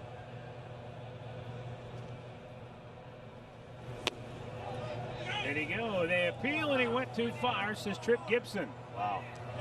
Guys, I'll tell you what, the hitters tonight. He's been ejected from the game.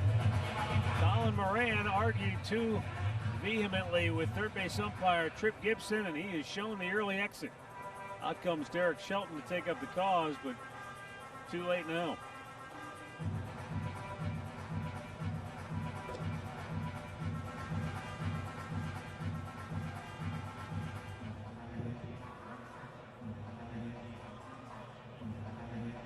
See, those masks are perfect. They can't read your lips. You can say whatever you want, and then if the umpire writes you up wrong saying you were swearing, say, prove it.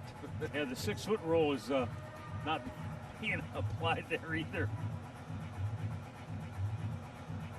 Well, he's talking about the calls he's making behind the plate, and then you're saying now you're going to say he checked his swing, and he did, and you're going to ring him up on it?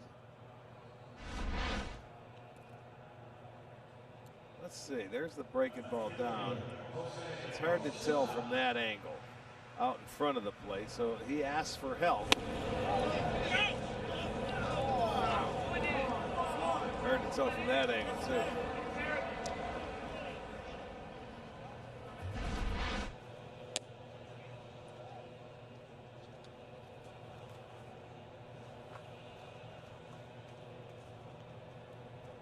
Jose Osuna 0 for 1, fly to right his only time up, and he went around.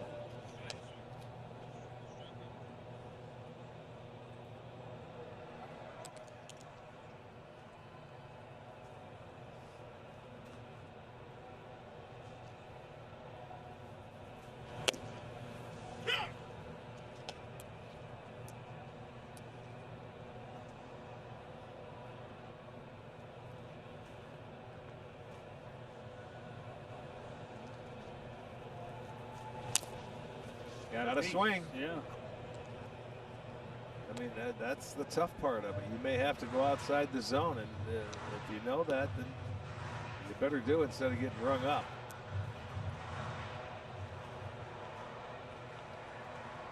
It would appear Trevor Williams' night is over after 4 innings because Sam Howard's still in the Pirate bullpen loosening as Bieber gets his 7th strikeout of the night. And let's take a look at Shane Bieber's work so far here tonight on our Spectrum Mobile replay. Yeah, just dealing again. Once again, locating the heater, going away, and mixing in that nasty curveball. He's moved some cutters in there. That was a fastball. That's a fastball. Bouncing it in the dirt. And, you know, they should and probably will have problems if he continues to throw that breaking ball when they get to 2 strikes, because it looks like a strike, and then all of a sudden the bottom comes out.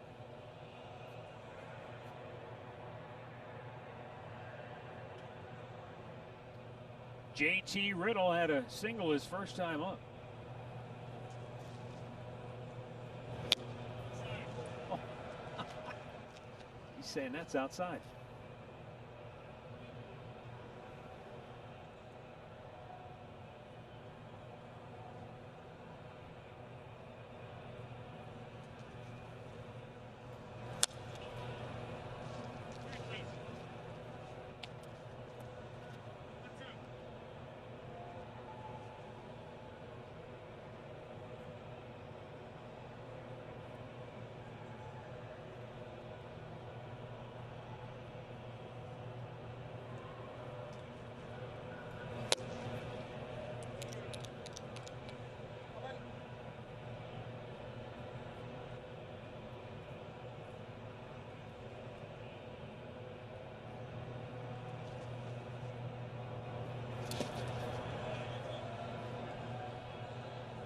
So now a full count.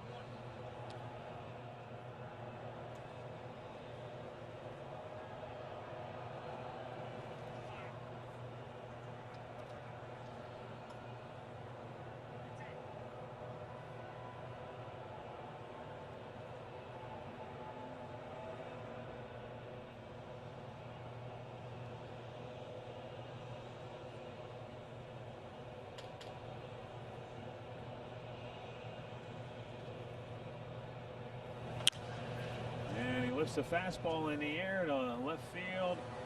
The Pirates go 1-2-3. 4 complete from Pittsburgh. Indians lead it 1-0.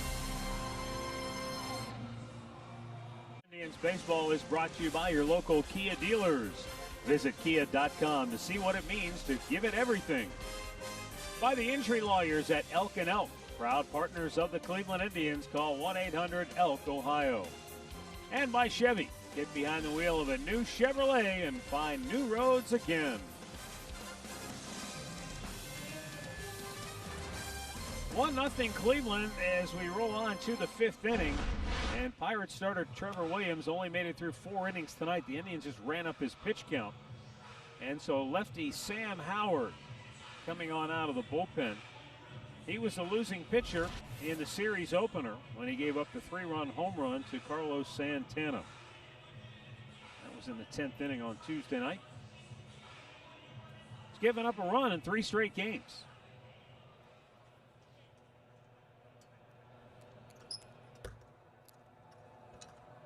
Former Colorado Rocky.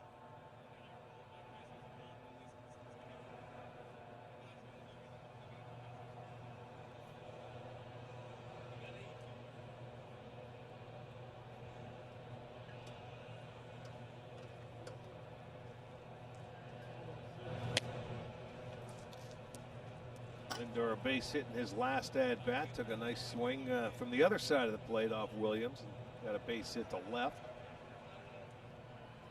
Williams tonight, he had at least 20 pitches in every inning, so they got that pitch count up there in a hurry on him.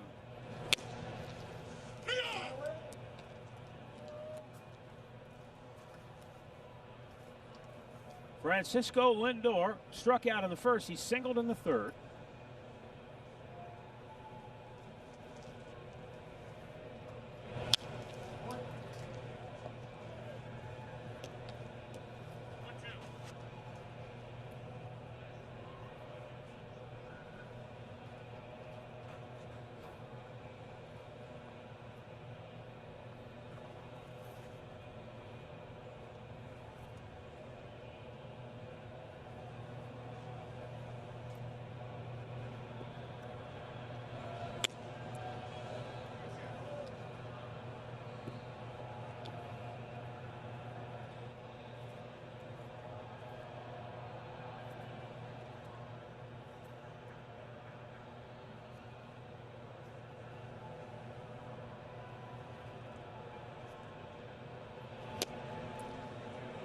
And a full count. Another full count. That's one thing in this series that the bullpen of the Pirates, they have thrown a lot of pitches out of the strike zone.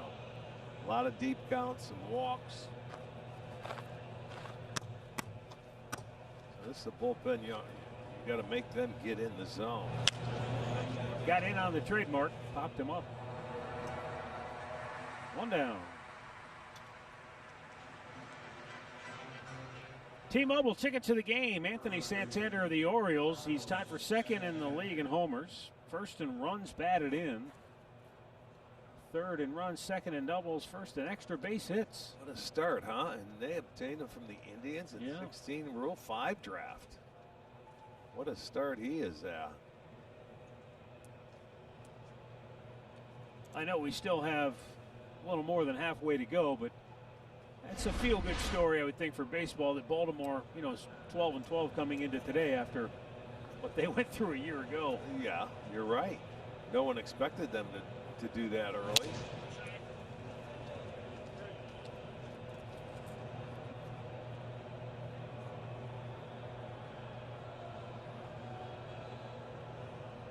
I heard somebody say prior to the restart, Baltimore might not win 10 games this year, and they've already got 12.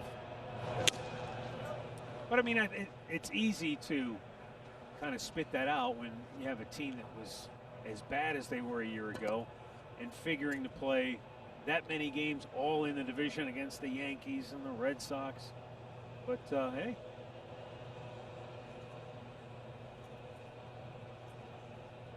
Nice rebuild underway so far for the Birds. Santana takes a breaking ball for a strike, 2-1. They say that's why they play the game. Yeah. Every year is different. And their best pitcher is a former Indian as well. He never made it to the Indians, but Asher Wojciechowski. He has, and his curveball has been one of the best curveballs in baseball behind Bieber. And off the plate, 3-1. He's on the mound today, as a matter of fact. Who are they playing today? The Red Sox. They're in Baltimore. They're losing right now, 3-0. Boy, Boston, that's got to be, that's a mystery, huh? They've lost 9 out of 10. Matt, their pitchers are, we know Sale's been down. The big lefty was hurt with COVID. They've got a Valdi on the mound tonight who's got a 5.34 ERA coming in. Santana, high fly ball to center, backpedaling Dyson on to the warning track. 2 down.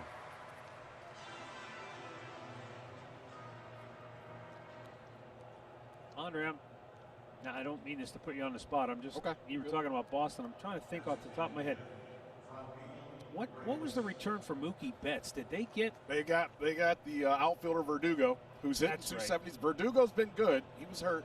I want to say they got a couple minor. A couple of Jeter Downs. Yeah. A couple other minor leaguers, I think, were Verdugo was the big guy. Yeah. Now, it's weird to say because it's Boston involved, but that was a money move, right, guys? I mean, that was to get Price off of their books. Yeah, they had to take, the Dodgers had to take Price, but I'm sure Boston had to pay some of that money, too. Sure. And, and then that was because they signed Sale for so much, and they've signed Bogart. Valdi's there he's locked in for 2 more years at $17 a year. I want to say Bradley Jr. is in the last year of his contract. They've got some bad, and they got J.D. Martinez. I don't want to say anything. That was Dave Dombrowski over there when all those signs came in. That's what he does, though. He comes in, gets rid of your farm system, wins, and then you got to figure it out.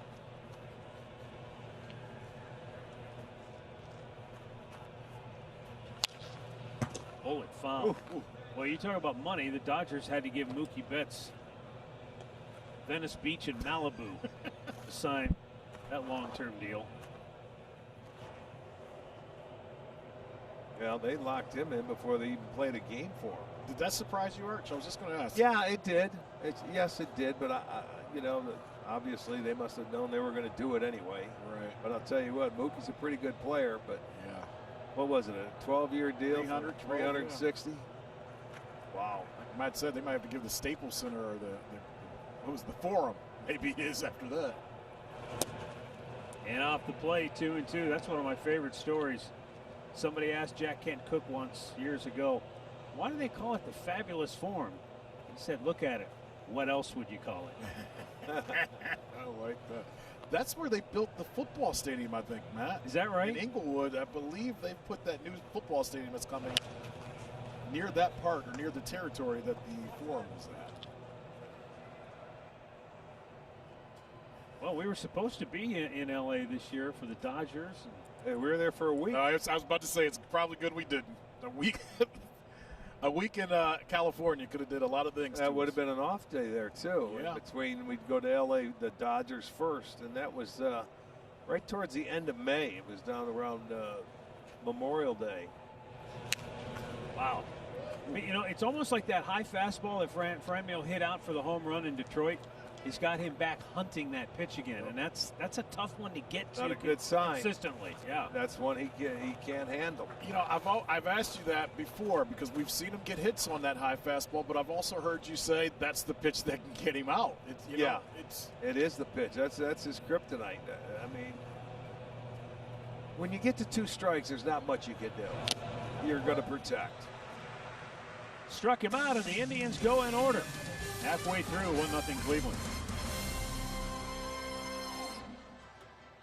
The latest Tribe gear and collectibles for the entire family. For Team Shop hours, visit Indians.com/teamshop.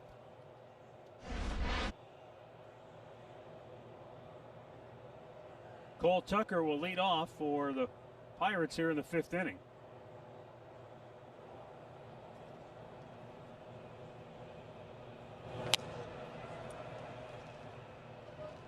Just from watching this guy for just a couple of times we had an opportunity to see him, he seems like an energy kind of guy.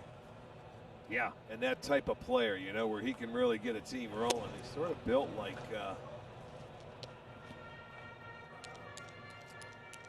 who is it in Milwaukee, the stud that was down in Miami? Oh, Christian Yelich? Christian Yelich. Yeah. He's got a build like him, slim, long legs. Yeah, it's a good call. Well, the Indians took his younger brother, Carson Tucker, 23rd overall pick in the draft. And Cole Tucker goes the other way and deep, but foul. And it's 2-2.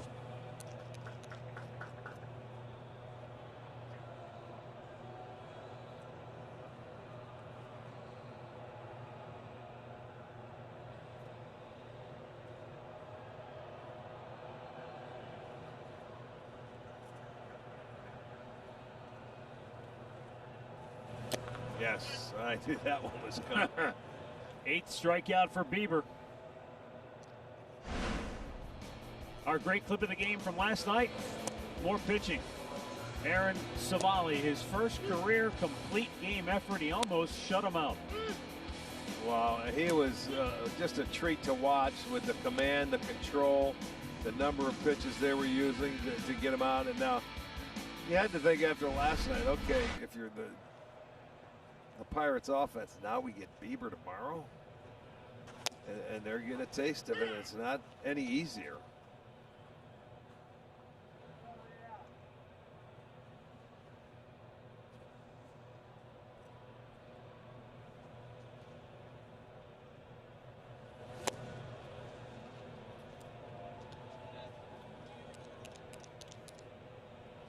I'm sure there were times when you were playing, maybe against Baltimore, you'd get Palmer one night, Dobson, Cuellar, you name it, the next, and it's like, oh boy. Well, there was, yeah. Plus, if you hit one on the ground, you couldn't get it through the infield because they had such a great infield. This is just just paint.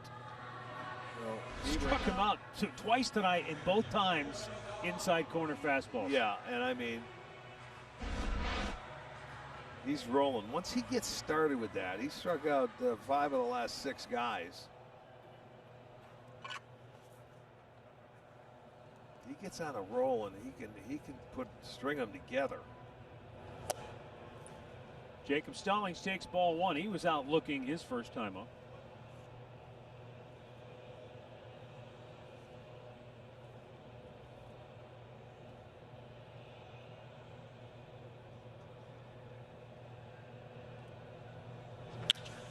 Smashed, and it's in the center field, a base hit. So Jacob Stallings, 4 for 8 in the series.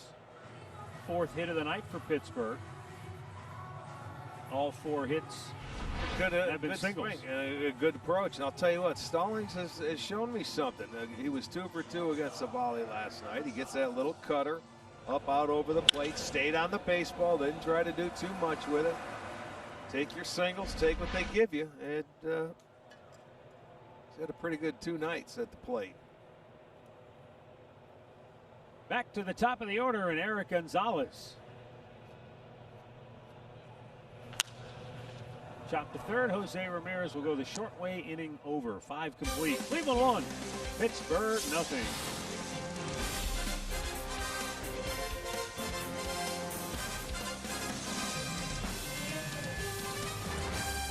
Take place on August 21st. That'll be what, tomorrow night? Proceeds will benefit the Cleveland Metropolitan School District, Breakthrough Schools, Boys and Girls Club of Northeast Ohio, and Cleveland Indians Charities. Proceeds will be used on overcoming the digital divide for students in the Cleveland area. Visit Indians.com/giveathon for more information. Tomorrow night, that will be. And the new Pirates pitcher is Brandon Waddell, making only his 2nd appearance in the major leagues. You want to tell us about his major league debut? Yeah, he started, what was it, Friday night, came in against the Reds. He struck out Jesse Winker as his first out. Hey. And that was Fonzie, so he got him out in that ball game.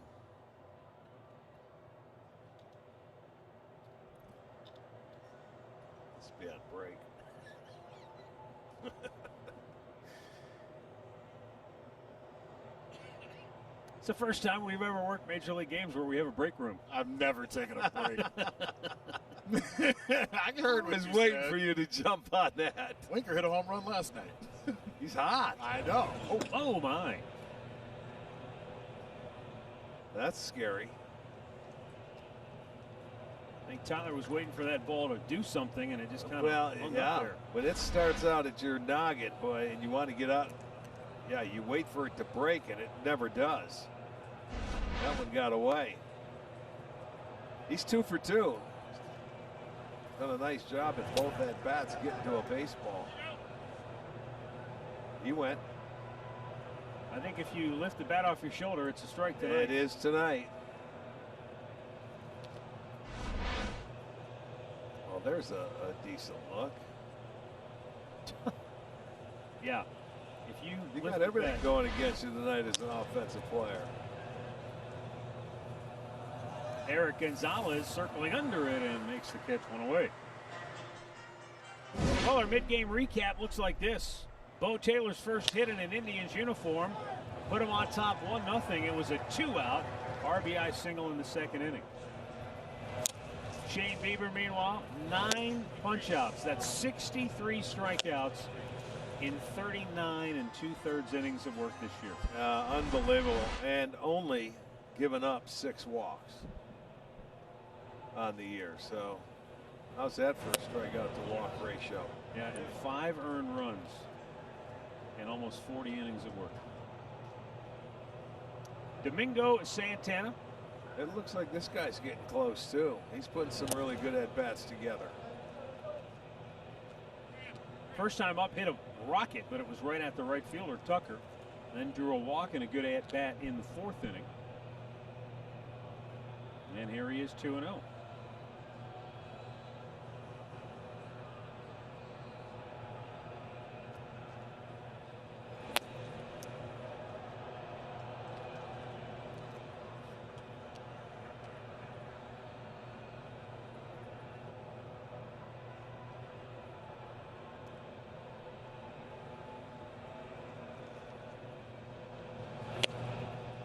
Walked him on 4 straight.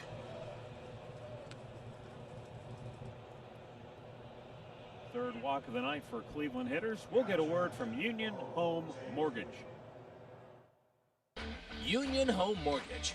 Promises kept every step of the way to home plate.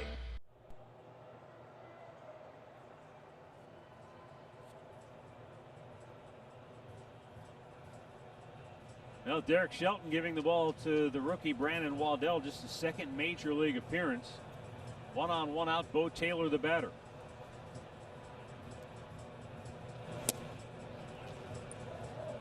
Wow. Now that one looked like a strike and it was called a ball. I mean, this is as inconsistent as it gets. Waddell was a 5th round pick out of Virginia 5 years ago.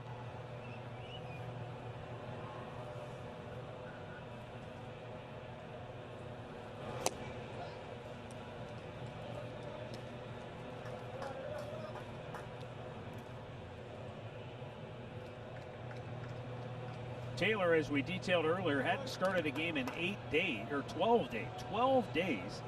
First time up, the 2-out RBI single, and then next time up, executed a sacrifice bunt. Yeah.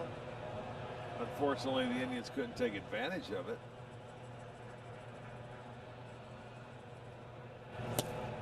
Yeah, they had bases loaded with 1 out in the 4th. A strikeout and fly ball ended that threat. Well, that's where Zimmer ended up walking. You know, remember, he had a couple of pitches. And he rang up Hernandez. That was the strikeout in that inning where that pitch was not a strike. It was a 1-2 count.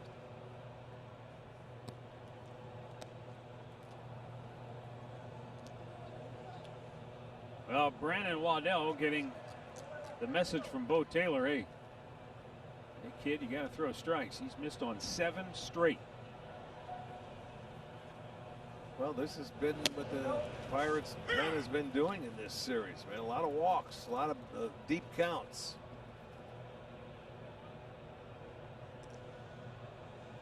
Had a hard time staying in the strike zone.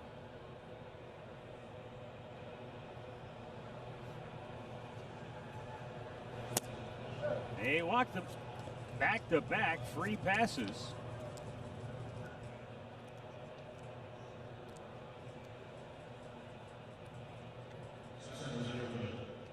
And Bradley Zimmer, who walked his last time up. Got like 15 walks for the series for the Pirates. Their bullpen or just total? No, overall, 15. In the 3-game series, so that's giving them extra base runners, that's for sure. And then they hit a couple guys. You have the same? I got 16, but whatever. Okay, 15, 16. 15, it's a lot. 16. Who's counting? You're probably right. I'm always wrong. Nah, that's not true. That is. When it comes to reading my scorecard. Here's a ball hit on the ground slowly. The only play is at first. And that's 2 down. Domingo Santana to third, Bo Taylor to second. And an opportunity for Cesar Hernandez to make amends after that strikeout in the 4th. Not that he has to make amends, but he gets another chance. That was really, as we showed the replay, it was a pitch that was low, below the knees, but he was called out on it. Bad call or not, you never want to take a called third with a runner at third less than 2 out. No, you certainly do not. But I mean, that one was pretty much out of his control.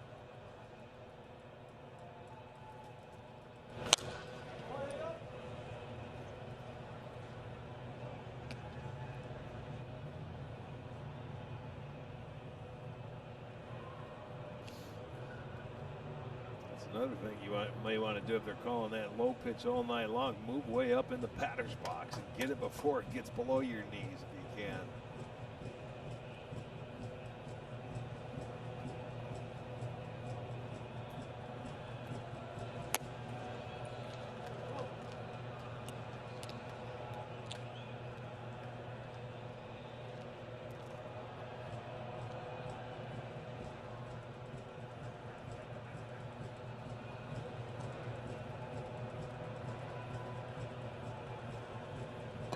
Out base hit here would go a long way.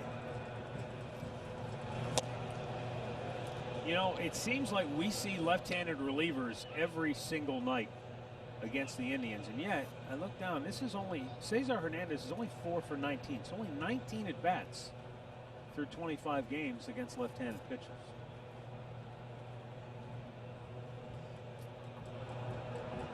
The bench brigade trying to make some noise. 2 in scoring position with 2 out. And a slow tapper right out in front of the plate. Stallings throws him out. 2 more left in scoring position.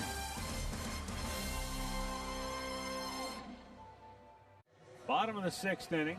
Shane Bieber pitching at Jim. 4 hits, shutout baseball through 5, has struck out 9. Hasn't walked a batter. Going through the lineup for the 3rd time. Just another terrific start for Bieber to this point.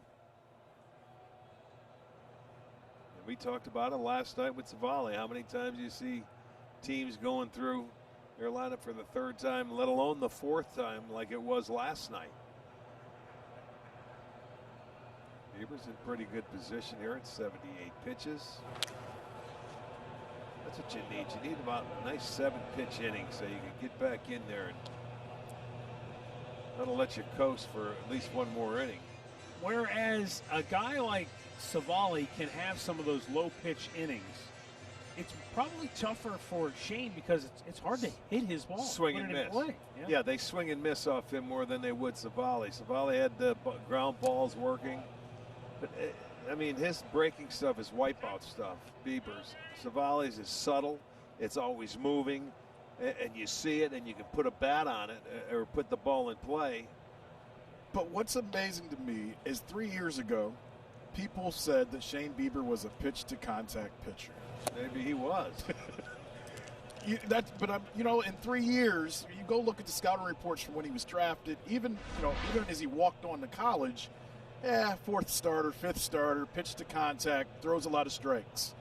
It's think about the steps he's taken in 3 years that he is one of the best strikeout pitchers in baseball. We watched the same thing happen to an offensive player, Lindor. They said he'd never hit. You know, and he wouldn't hit with power when he first started to come up. He's ready defensively, you know, for the big leagues, but he's not ready to hit. Well, Bieber, if you're throwing strikes, and he developed that wicked curveball. I was going to touch on that, and I will after this pitch. You guys had a great conversation in the pregame just about what separates Bieber to where he's at right now. And I know Matt asked you, Arch, about the fastball and the off-speed pitch. But I think Carl Willis is on your side. The curveball has made the difference for Shane Bieber. Yeah. The get-me-over curve that you guys have talked about, and then the wipeout curve. He can throw that one. He's thrown it tonight on a 2-1 count where guys swing at it, and it's out of the zone, and they have the count in their favor. You know, it starts out at about the knees, but by the time they swing, it's down. It bounces in the dirt, and they chase it. And I would have to think as a hitter, you don't know which one you're, you know, like right. Even if you pick it up, you don't know, right? Yeah, because the spin is so good and it's got late break, and well, we see every team swinging and missing at it. So you know it has. That's the third time somebody's hit a ball like that. It's not. Been Newman every time. Yeah, same guy. Oh my goodness, he's got that one down packed. Where's the StatCast, Murph? Hello, Newman. What's he doing? This is amazing. He knows it too. Look at him. He's laughing 3 consecutive times. Oh my goodness. Same thing as the last time. This time Hosey couldn't catch it. I don't think it would have mattered. I blame Hosey there. You got to know the hitter. You got to be in on the grass. Well, Bieber made an error, and he's 2 for 3 and hasn't gotten a ball out of the infield. He hasn't gotten it past the pitcher's mound. Right, exactly. Wouldn't that have been show you? That's smart hitting. Wouldn't that have been funny, though, if Ramirez had gone up there and stood right behind Bieber, just off to the side of the mound? You know, okay, come on, I'm ready this time. That is amazing. Well, that's smart hitting because the man hasn't been playing there for 100 years. Get him where they ain't. Oh. Josh Bell 0 for 2 has struck out twice tonight. And Bieber's really pitched him tough. Savali did last night, too. It's been amazing to me how many fastballs they've been willing to throw Bell this entire series, Matt. Runner goes, and Bell chops it on the ground and gets through. And that is really good execution by Josh Bell, just to get the barrel to the ball and put it in play, and sometimes good things happen. Well, I'm not so sure that Shelton didn't put a hit and run on here just to try and, now you talk about make something happen. Because, I mean, when I see this swing, it looks like he's just trying to make contact. Right. You know, he didn't try and pull it. And that was Ramirez that tried to make that play to stop it on the infield because they're playing him in a shift. And once that ball's hit, no problem for Newman to go to third. So they have the table set now, first and third, and nobody out. And I think that was a hit and run.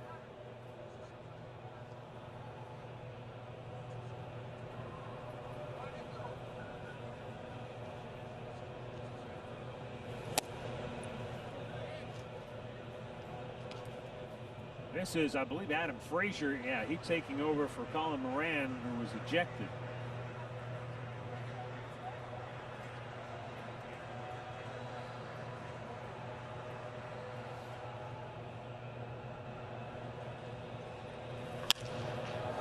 Foul.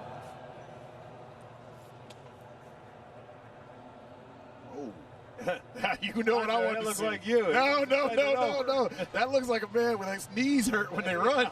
He didn't want to bend over. He says, I'm going to wait till it stops rolling and I'll pick it up. Smart man. He must know about our broadcast. Yes, he does.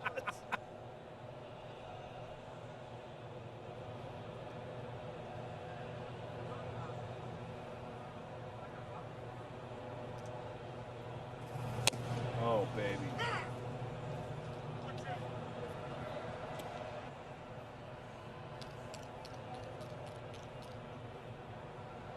Boy, if he could get a punch out here,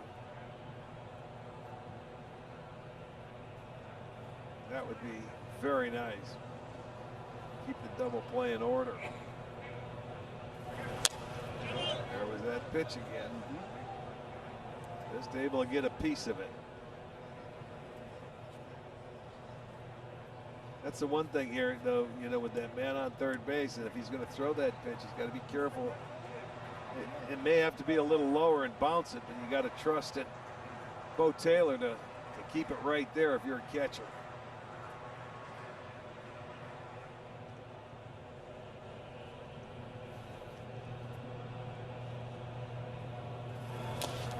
Did he go? You bet he did. Yeah. It's automatic tonight. Yeah. Well, he got a piece of the one before, so you got to make it just a little bit lower. He's going to go over. That's number 10 now for the Beavs. And you just watch him. I'm not going to say a word.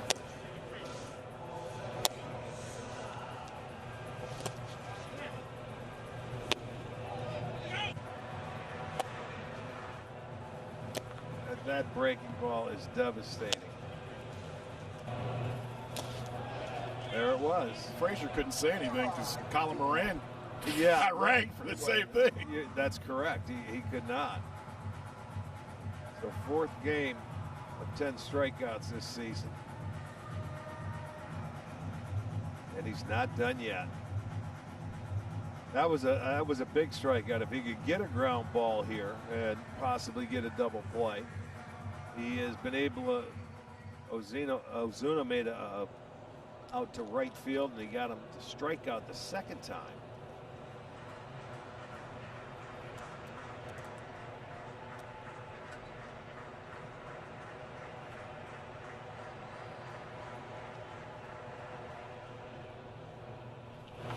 And Ozuna fouls it out of play. That was a little cutter. I think you guys are right. On that cutter, I think for most of us at home, that just looks like a straight pitch. You know, I don't think many people realize how that messes up a big league hitter, that the mile per hour isn't the same and it's cutting away. Well, yeah, you know, it's about 3 or 4 off his 94. It's about 89, right around that area, but it's got that dip to it. You know, a little late run to it.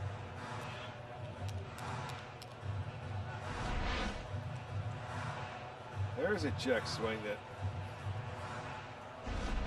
well, don't ask the third base umpire. You might be able to ask the first. His hand's already up. Third base. I said, oh, it's not your turn.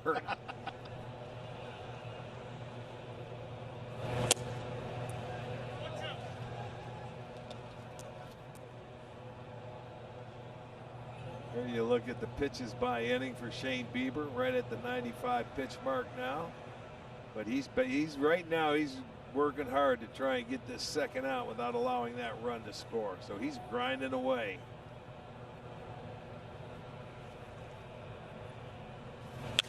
Elevation. Take him off that breaking ball in the dirt. So that's what you think's coming? Curve in the dirt here? I would think so. I mean, yeah, he changed that eye level, that pitch. And he fouled off the high fastball, and that was a good one because that was one you could swing through. But he got a piece of it. And with the strike zone tonight, you almost have forced the hitter to have to chase that low pitch. Right. There you go. There it is indeed. That was a slider. That wasn't the curveball.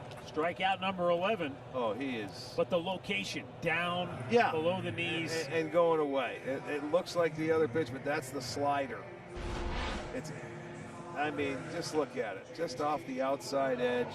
Couldn't hold up, so he makes the last 2 batters. He went to work on them very well. Now a chance to get out of this inning. J.T. Riddle 1 out of 2 on the night. Single back in the 2nd, fly to left in the 4th.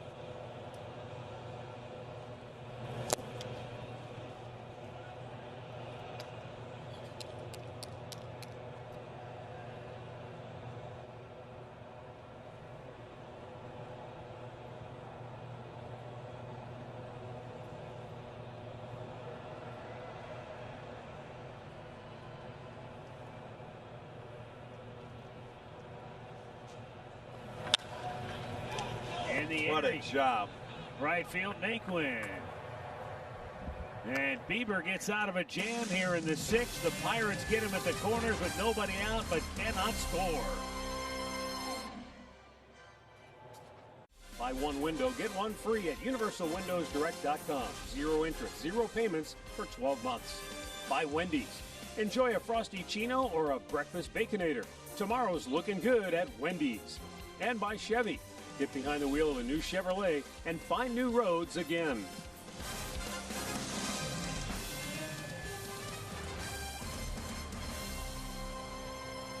PNC Park, Pittsburgh, Pennsylvania. The Indians lead the Pirates 1-0, trying to finish a 3-game sweep.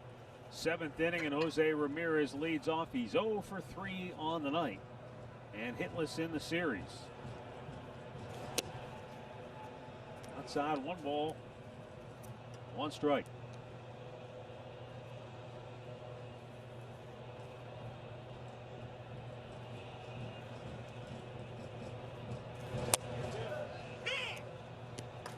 Brandon Waddell made his Major League debut Friday night, and this is just his 2nd big league game. He walked 2 hitters in the 6th, but got out of trouble. Ramirez lays off a tough pitch. It's 2-2.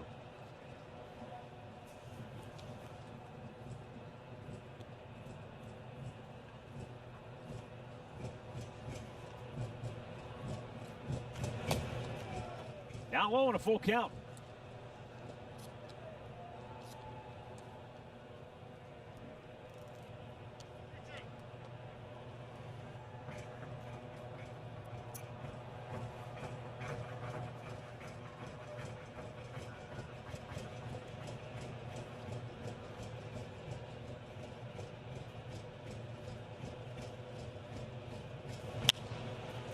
Fly ball hit to shallow right center.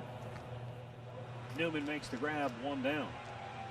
Well, I don't know if Brandon Waddell is related to Rube Waddell, but Rube Waddell was a great pitcher in the dead ball era, born in Pennsylvania and pitched with the Pirates early in his career. In fact, led the National League 1 year while he was with Pittsburgh. But Rube Waddell is one of those great characters of the game in the early days of Major League Baseball. And sometimes when you have those stories, the great characters, you don't know what is fact and what became embellished into pure fiction over the years. But there's a great story on the Sabre website by Dan O'Brien about Rube Waddell. And folks, you gotta hear this. So Rube Waddell, his name was George Edward Waddell. He got the nickname Rube because he sort of had the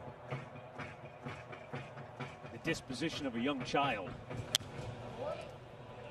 Not maybe the brightest bulb, but like most ball players are saying. Back then especially.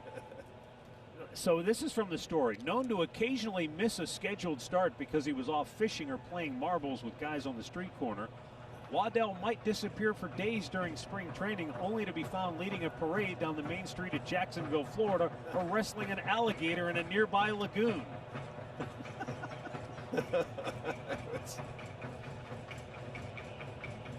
It'd be missing for days. He was married, I believe, 3 different times. And there are just countless stories of his escapades off the field. He went into the stands and tried to fight a guy one time during a game. But the numbers, and again, I know it's the dead ball era, as Lindor drives one to deep right field. Back goes Tucker and makes the catch up against the wall for out number 2. But in 13 years, Rube Waddell won 193 games. Had a career ERA of 2.16. Now listen to this. In 1904, he logged 383 innings. Did not lead the league, but did lead the league with 349 strikeouts. Holy smokes. 383 innings? Just think of the pitches that he threw. Good bolt by Lindor. Yeah, just you can see where Tucker out there searching for that wall. Still learning the outfield. Yeah, but I mean, the key is make the catch. How many strikeouts did old Rube have? 349. That's why he didn't show up all the time. They blew him out. I wouldn't show up all the time either. How do you roll marbles, though, after your arm's sore? All that takes is a couple. There's a ground ball to short, and the Indians go quickly in the 7th. Stretch time in Pittsburgh. 1-0 Cleveland. Run, nobody out in a 1-0 game, and Shane Bieber went to work. Sure did. He was able to get him to chase that breaking ball. Another good slider. and then gets the pop-up to get out of that inning. Man, now I'll tell you what, that's tough as nails right there. When you look at the Google 3D, brought to you by Google Cloud, it's 11 strikeouts, the knuckle curve, the fastball, the sliders all working. And now on the year, opposition 0 for 14 with runners in scoring position and 9 strikeouts for Shane Bieber on the season. His ERA is now 1.11 for the year. Oliver Perez on for the 10th time this year. And a fastball strike to Cole Tucker, who is 0 for 2 on the night. 66 out of the 99 pitches tonight from Bieber were strikes.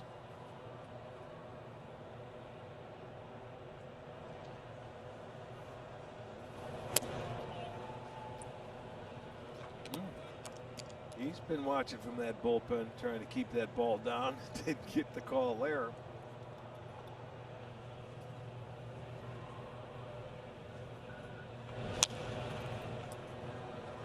Just 5 days ago, Oliver Perez celebrating his 39th birthday. And Rick, he's got so much energy. Well, I'll in tell that you body. I mean, he bounces out of that bullpen, and he's up every day, it seems a like. great guy to have in that bullpen for some of the younger guys out there. Teach them the right way. You know how managers are. They don't like youngsters in the bullpen. They like veterans that they can rely on. They have the track record, but, you know, old relievers, they wear out. But this guy has been amazing.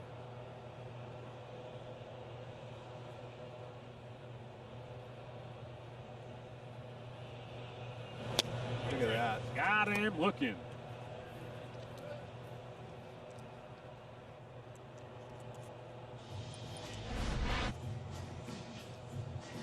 First 6 starts of the season. 65 Ks for Bieber. Wow. Look at the names. Oh, they are. You got Nolan and Pedro did it a couple of times. Schilling is in there. Maybe going somewhere else. Bat. I thought that would be my role there. There's a buck foul. Talking about Perez, though, some of the coaches have said that he is the reason that Karinchak and Hill have been so successful this year, because he's the guy that's out in the bullpen, Arch, as you just kind of talked about, that takes them through the roles and what hitters look like early in a game. I mean, he can teach those kids so much just from being out there, what to look for, what to expect, and how to go about their business. Obviously, they have to learn it on their own, but you can have a coach out there, but it's the players that get you ready for the action. They listen to other players. We've said this before, and I'm not putting you on the spot, but in any business, we listen more to our peers than we do our bosses, right? Oh yeah. Well, when you're a player, yeah. I mean, you'll believe anything a player tells you. Or even an opposing player, right? Yeah, at times. Yes. Rick's never listened to his boss in his life. Rick don't listen to anybody. He cuts his own path. My man goes out with the machete. He's the first one in the weeds. Follow me, everybody. Come on. There's no doubt. That's not true. I listen to everybody. Since when? I don't hear you, but I listen. I was going to say. Thank you for the truth. Oliver Perez with a really good breaking ball, and he can't get the call. Dyson ain't swinging with 2 strikes inside. No, but that one, it may have been a little high. If you're going to call that low one, it's hard to call that one. No, it's not. Not with this crew. He jammed him. Lindor has to hurry, and he gets the speedy Dyson for out number 2. Now, there's just something great, though, about our game. And I'm not saying that this is not true in other sports, but in our game in particular, when you've got great veterans who understand that part of their role as they age is to pass on the knowledge they have learned to the next generation. And you see that with Oliver Perez. Yes, that's a good way to put it. It's a great way to put it, because, yes, he's, it takes a certain individual. I mean, he's spending time. He's the longest, tenured Mexican-born player of all time. Of all time in baseball. So, I mean, he earned that right, and he's certainly passing it along, and he's a valuable asset to have on your ball club. Look at, I mean, he quick pitches you. Yeah. He'll do all the little things, just the ways to beat you. And at 39, he still has the most energy out of anybody on that team. That's good to know. He does, and I think that says a lot to these guys. Well, Andre, you said he's got Nick Wickren messing around now, like doing things like that, right? Or if you're Wickren's smart enough to go, wait, this guy's lasted how long? Yeah. Oh, double pump. Uh-oh. Deep. Down the line and going on. No, it's a foul ball. Domingo says foul. Stallings is saying it's a home run. No, I thought it was fair. We've got controversy in Pittsburgh again with a left field foul ball. Well, they'll go ahead and take a look at it, I'm sure. And Cora right there, you see, no, that's a home run. I saw it hit netting. I don't know how that netting is placed. Well, I'm sure they'll take a look at it. Here's our replays. This is going to tell you right here. Foul. Foul ball. Oh, wow, that ball never disappeared. Oh, you know what? They probably thought it hit the pole. It might have hit that guy wire, huh? I think you're right. It did. There you go. It deflected. They saw it deflect. You're right, but we didn't see it. It's clearly foul, but it hits that there you go. wire. Yeah. Hits it right here. They may have caught a break. It was a breaking ball down and in. And he's running down the line, and he thought it. See, he saw it deflect. He saw it. Hey, when you're the catcher, you hitting the 9-hole usually. You're going to say it's a home run no matter what, right? Darn right. He doesn't have one yet. That's a fair ball no matter what. That's a fair ball all day long till they show him this But notch. you see, that ball we never lose. It stays right in front of that foul pole, and then it hit the netting. Yeah, it hit that wire, it looks like, right behind it. And shot off to the left. So this. Well, that was quick. Yeah. No. Foul ball. Get back into the box, young man. Does he quick pitch him here? He quick pitched the first 2 strikes. No. Now he does the turn and make him wait. Cora looks like a beekeeper with that shield on. I had to say, I've been holding it back, but I got to get it in. Well, it's probably better than wearing the mask for him. True. Well, he's got glasses. I'll tell you what you could do by the time we end the season with Pittsburgh. Get him a windshield wiper for him. He may need it. They're squeegee. Goes the other way. Man. And a base hit for Stallings, who's had a terrific series. Yes, he has. It's his 5th hit in the 3-game set. Boy, you talk about going inside out. He pulled the breaking ball down the line, just foul, missed a home run, and then jams himself here, but fights it off to right field. And Sandy Alomar is going to make a move to the bullpen with Nick Wickren coming on to face the right-handed hitting Eric Gonzalez. So Ali Perez goes 2/3 of an inning, gives up the hit. He will exit, and we'll be right back. And may not be reproduced or retransmitted in any form, and the accounts and descriptions of this game may not be disseminated without the express written consent of the Cleveland Indians.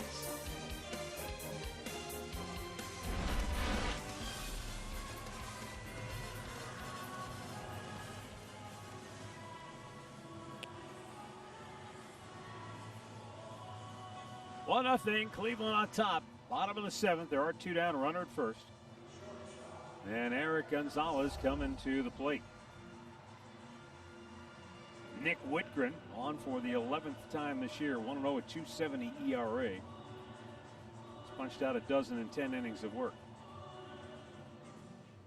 Well, the bullpen had a rest last night with the complete game from Aaron Savali, so they should be fresh and ready to go tonight.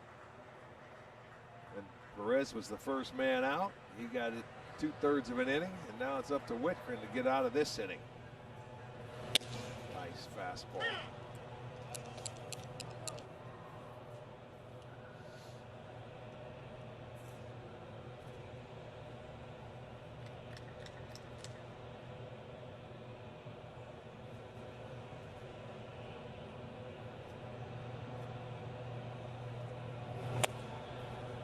Low fastball, 1-1. Gonzalez singled in the 3rd and then was thrown out when he inexplicably tried to steal third with Josh Bell, their big bat at the plate. Bell then struck out to end the inning.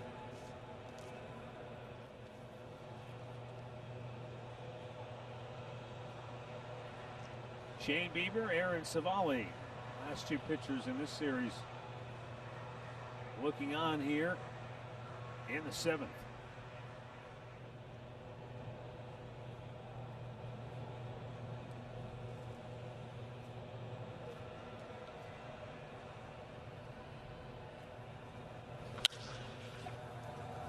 Cesar Hernandez throws him out. Inning over. We go to the eighth. Still 1-0 Cleveland.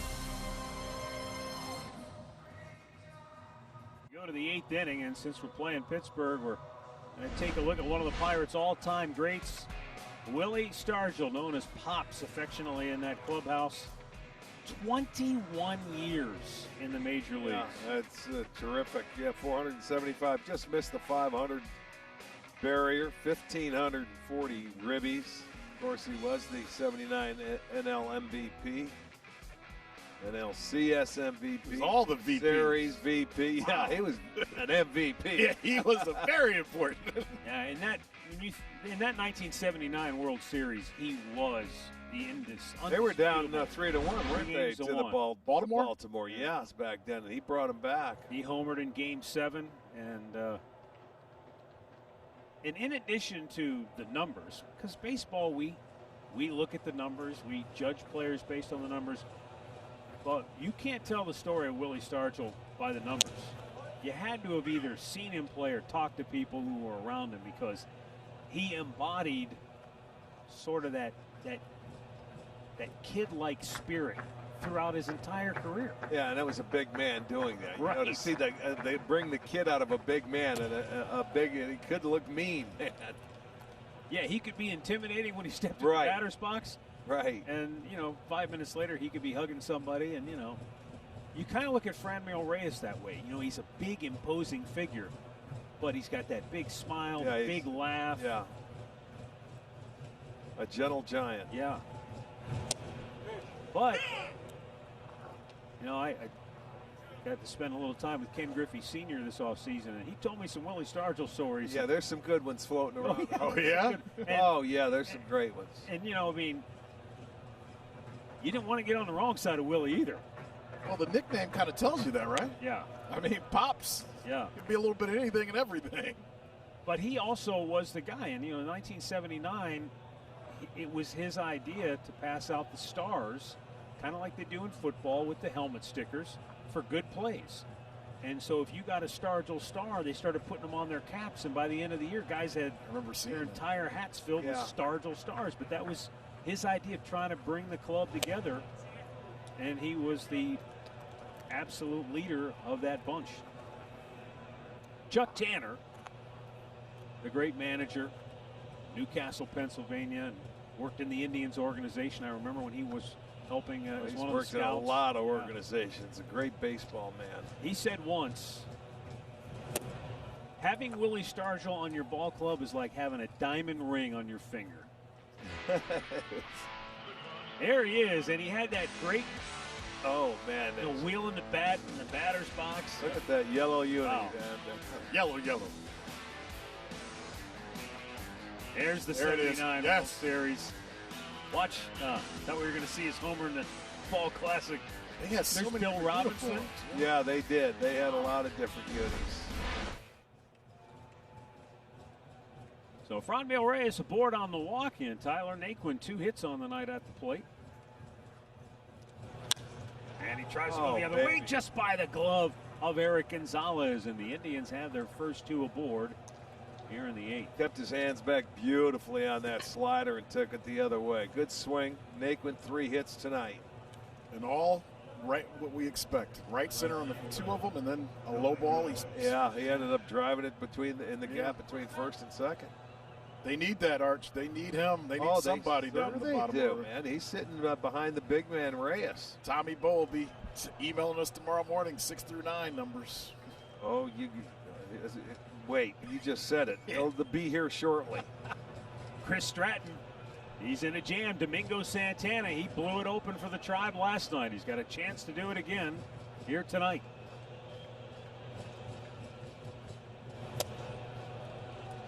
Yeah, out goes the catcher. Well, he hit a ball hard his first at bat, and then he walked the last two. All right, Archie, you mentioned this last night. There was a fun side to Willie Stargell. Look at that. Fouled it off. On a breaking ball. Look at that face. Oh! He crushed somebody. Larry Boa? Matt Boa. Yeah. Look at timeout. Timeout. He came up and he said, "Be all yelling." I love the time. Right here, timeout.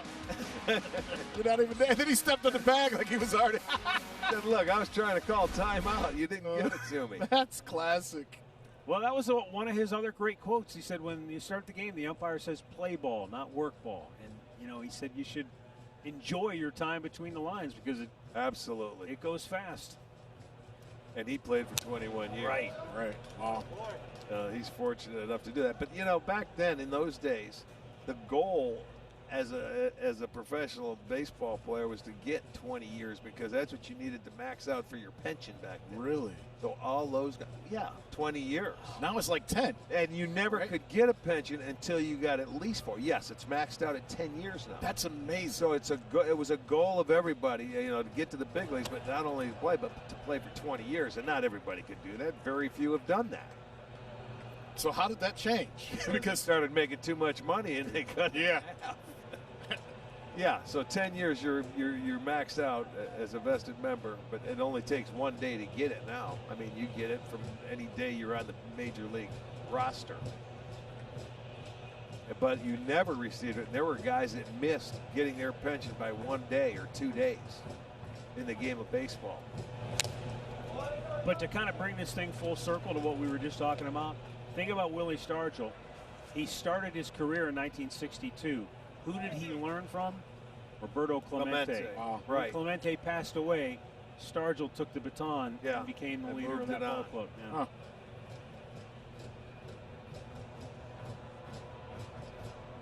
Domingo Santana, he's walked twice tonight. He scalded a ball to right field. As you said, Rick, he's starting to zero in. I think so. That's low. And earlier in the game, that was a To strike. Zimmer, it was a strike. Yeah, and you know what? He used to swing at those pitches earlier in the year when he wasn't playing every day. And now he's been getting the bulk of the playing time, and he's getting a pretty good feel for what's going on with that strike zone right now, I think. And that wasn't a strike. I know he's called it tonight, but it's not a strike. Stay down there. I'll It's tell you ball what, 4. he's locked in. I mean, that's the third time he's walked, and he's taken some really close pitches. And now this is a big inning for the Indians. You got to get on the board here. Arch, quick question. Yes. And maybe, Matt, you have the answer. With what we're talking about with Stargell and talking about Clemente, was there something about Pittsburgh's organization and who they drafted? Because not only did they have those names, but we talked last night, Dave Parker, and it's just they had players all across the board. Al Oliver. Al Oliver. Al Oliver. You had the Baltimore way, the Dodger way. Was there something about Pittsburgh and how they drafted? Yeah, defensive they players? hit the ball as hard as anybody. And they drafted some big dudes, man. I think you're right. I think they scouted and looked for a particular type of player. They sure did. I mean, Danny Murtaugh was the manager, back in the early 70s, and I'm not exactly sure when, but yes, they had some monster teams. Little bit. Oh, he called that a strike. Okay. And they could always hit.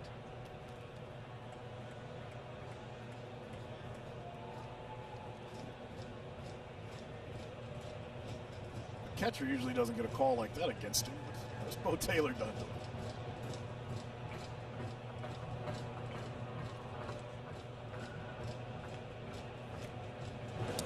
Down in the dirt.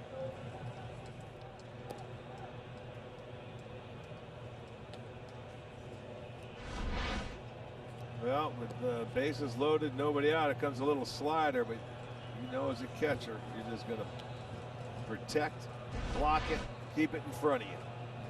Tommy Bowe would like us to know 6 through 9 tonight is 4 for 8 with an RBI and 4 walks. Told you. So he's saying they're hot. Well, Yeah, the 4 walks. That's Santana. Got 3 of them. Oh, to Bell, they go home, and did he come off the plate? He did! He came off the plate, and Franmil Reyes is safe, and the Indians extend the lead. Not a good throw by Josh Bell. Terrible throw. And Stallings was stretching much like you would at first base, but you don't have anything to push off on. Yeah, exactly. Well, I'll tell you one thing. Josh Bell, I mean, he makes the play, and he did it the right way. Let's go home, but watch the throw. I mean, that's right to him. He tried to throw underhand. Why not come up and just get one? I guess he can't throw overhand. You think he's Kent Tekulve? Well, I'll tell you what. Let's see the foot. Looks like it's off the plate. It does. And he was called safe. I don't know if the ball was in the glove. They're going to look for it, but they haven't gotten a call all series. Look at that throw by a first baseman. You got to get it up top and just make a throw. Maybe he can't. I don't know if he's got something wrong with his arm. But I'll tell you what, if that doesn't get overturned, they're in trouble. They had 1 out. They weren't going to get a double play because of the throw. You know, Andre, while we have a second here as they look over this, you asked about the Pirates scouting, and when they got Roberto Clemente, it's another one of those fascinating stories. Branch Rickey, who had been with the Dodgers, was the general manager of the Pirates. He knew about Clemente. He was in the Dodgers system, and they got him in the Rule 5 draft. The Dodgers tried to stash him and hide him away, but Branch Rickey knew about him, and they got him for, you know, whatever the waiver wire price was in the Rule 5 draft. That's how the Pirates got Roberto Clemente. They're trying to hide a guy that got 3,000 career hits. Wow. All right, he is off the plate. Yeah, I think when this you is see gonna it that stand. way, there's some room in front of the plate. He was about an inch out in front. That's just a bad throw by Josh Bell. You're right. He did throw a ball yesterday to second base. The call stands, or at least it's upheld. And the Indians now have a 2-0 lead. That's got to be just a straight I'm error. thinking the doesn't same it? thing. It's got to be. About as Look at routine to him. play. I mean, you don't even see second baseman or third baseman throw from down under. But Arch, he threw a ball like that to second base last night, if you remember correctly. Well, where he then, went into the- yeah. And that's an issue that he's going to have. Well, it's a fielder's choice and an E3. Well, with the new rules, the National League getting to use the DH, he might be spending a little more time at the DH spot. Well, he did last night, didn't he? Yeah. I think he's had 7 starts at the DH position on the year.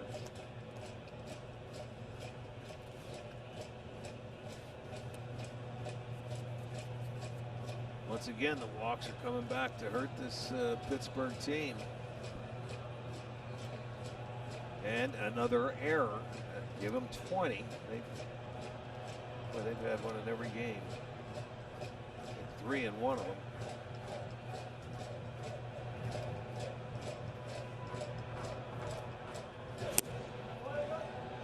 Two walks in the 4th, 2 walks in the 6th, 2 here in the 8th.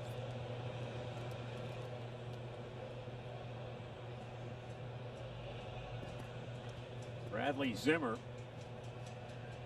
the recipient of one of those walks back in the 4th, and loaded the bases with 1 out, but the Indians couldn't take advantage of that situation. Now they've got him loaded, nobody out in the 8th. Zimmer's asking, all right, you got me low, now you're going to be high? Yeah, that was a strike. That was a good pitch, but you know in his mind, and you know what it's like, in his mind, everything low has been called against him. And he can't wait for this game to be over because he's not had a great night.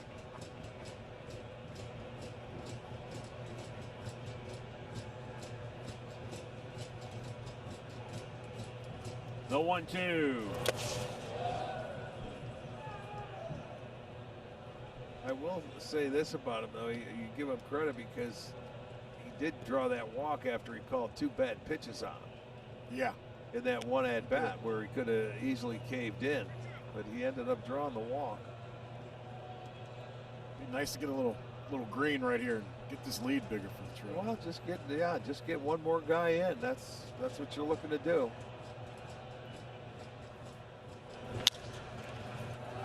Coming home with the throw. Gonzalez, they get the force at the plate this time. One away.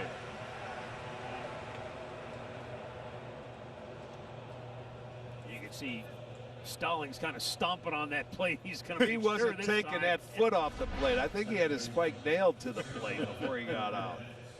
But I mean, you get a good throw here. Just give him something.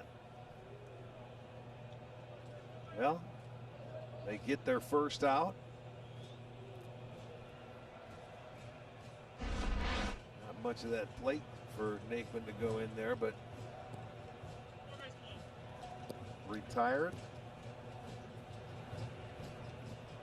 So they're still loaded, and here is Cesar Hernandez.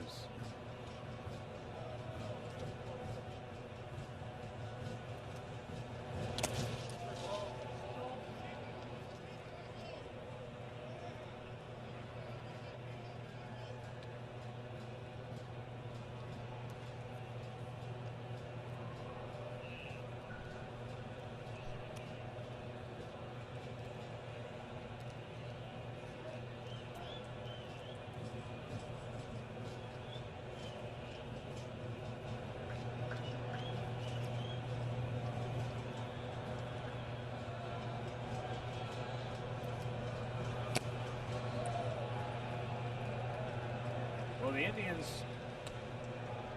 coming into this inning, had left 6 of 10 men on base in scoring position tonight. So you know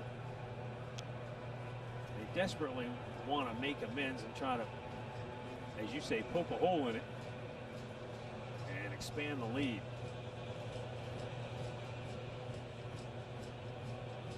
Well, yeah, a hit pretty much puts it out of reach. Because then they'll relax.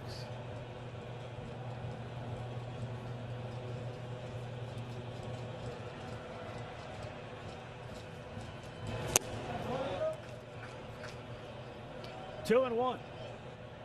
2-0 changeup there to Cesar.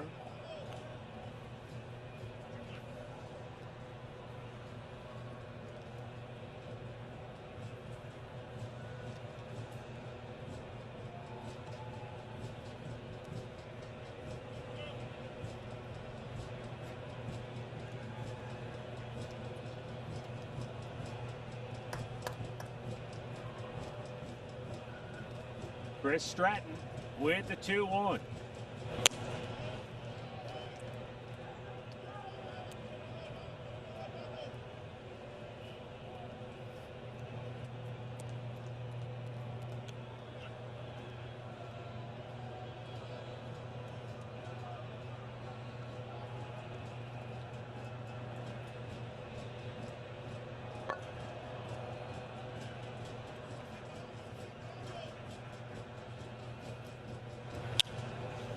On a play and a full count.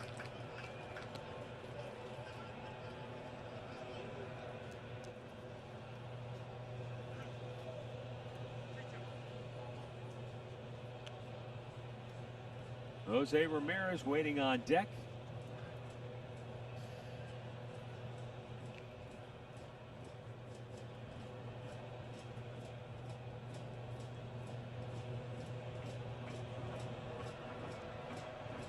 Infield still in. 3-2 pitch. Swung on and missed. He struck him out. Second time tonight that Hernandez has struck out with the bases loaded and only one out. And it looks like a little slider away, and it just stays on the outside edge. And there it is, and he doesn't put it in play. So the Indians had bases loaded, nobody out. If it wasn't for Josh Bell's throw, they'd be out of the inning, and it'd be a 1-0 game. And Jose Ramirez 0 for his last 13 is the batter. This offense doesn't seem to be able to get a big hit when needed.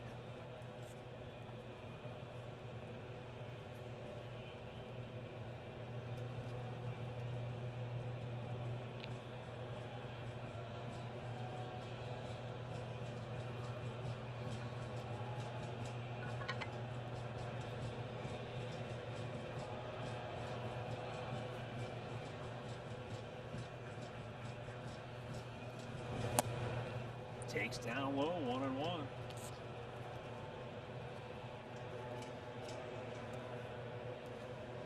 Phil Maton, James Karinchak. Maton up in case the Indians blow this baby open. Stays 2-0. I guarantee you're going to see Karinchak.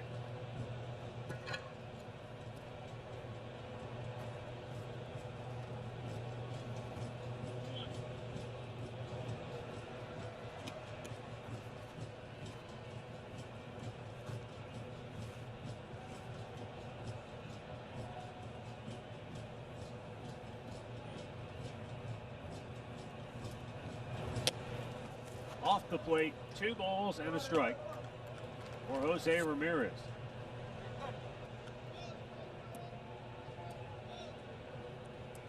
Mentioned he's hitless in his last 13 at bats, and you said earlier tonight,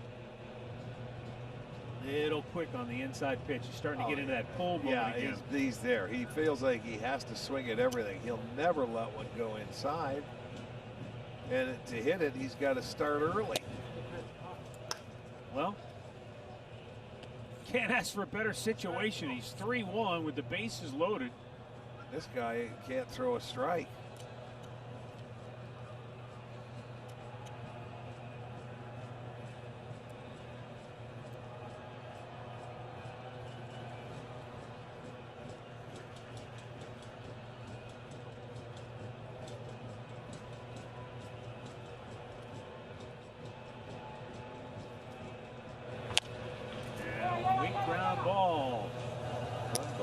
The inning.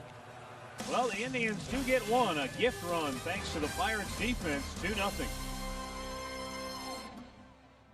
Has hit the ball 3 times tonight.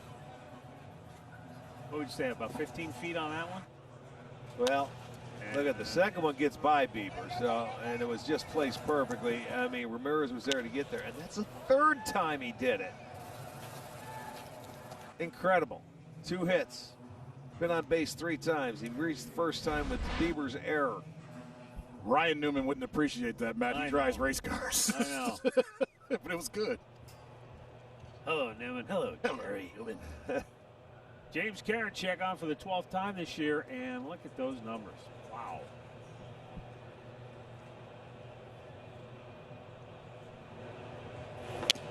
Kevin Newman looks at a breaking ball strike. So to your point earlier, managers want veterans. They love veterans in the bullpen. Right. But here's a young man whose stuff is just so dynamic that it's electric. He's already earned a spot in the back end of the bullpen. What do we say early in camp? You get outs, you earn your position. And it's exactly what he's done. Allen stays in the ball game, goes to left field for Santana. What jumped out to me, Arch, was Sandy Alomar came right out and says he's got the stuff to be a closer. Right. We just got to give him the time. We got to work with him. But he has everything you want for a closer. I think everybody knew that after they watched this kid pitch. You know, they were maybe a little skeptical about would he be able to command the baseball that well at the big league level, because he has had issues before. But I'll tell you what, he's been outstanding. Well, during quarantine, Brian Sweeney, who's the bullpen coach, lives out in New York near where Karinchak was throwing. So he got a hold of him, and he said, I want to come watch you pitch. And he was pitching against high school kids, college kids, a couple pros, and he was so dominant that finally it became a big deal if they only just made contact. Try to hold up, and you're peeling everything now. He didn't go 2-2. And they said it was like a little league game for Karinchak because none of these guys could even foul a ball off of him. To a certain point where they're asking, is this even helping him? Right. But it did, because it helped him get centered and kind of work on what you're talking about and throwing more strikes. Well, you can see how he's unhittable when he throws strikes, and he gets 2 above average pitches, his fastball and the curveball. And when you get ahead of hitters, I mean, they really don't have a chance.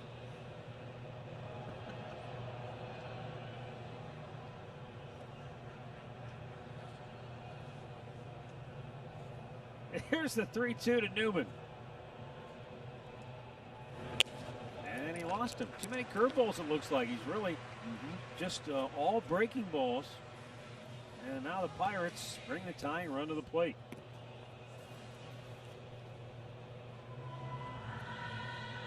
our producer Jim Murphy telling me that the Padres hit a grand slam again. Get out of here. 4th game in a row. You're kidding me. This time it was Eric Hosmer who did the honors. The last time that happened was a group of baseball pioneers that came off the Mayflower. Was Rube pitching? Josh Bell, center field. Zimmer is there. 1 down.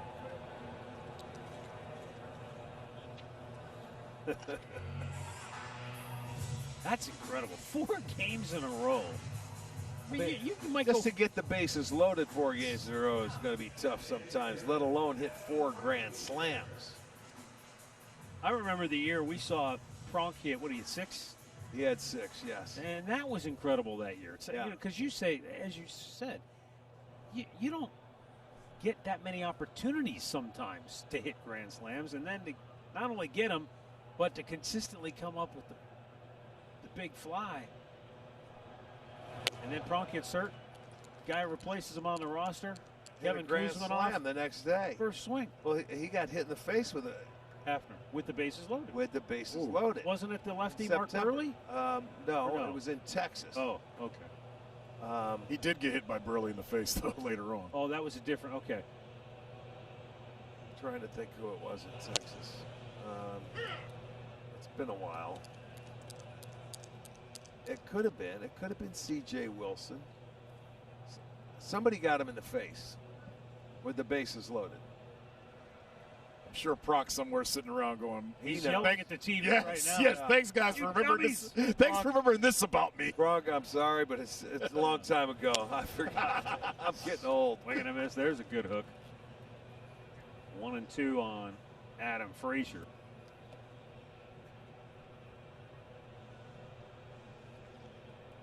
The Indians as a team had 12 that year, too.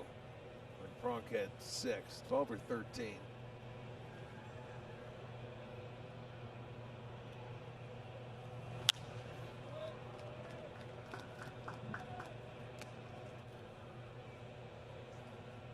Arch, if you're at bat against Karinchak, you almost – I know the fastball is unbelievable, but that's the one that seems like you got a chance with, right? Absolutely. You try and hit that. You try and hit his fastball because you can't – if he throws a good curveball, you're not going to hit it. Right. But you better not miss the fastball if you get it.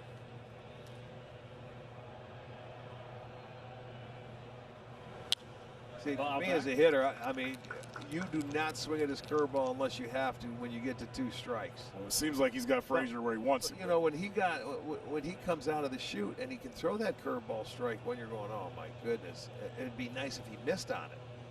But every time I'd look for that fastball until I got to 2 strikes. Well, with 2 strikes and Frazier's seen back-to-back heaters, I would think curve's coming.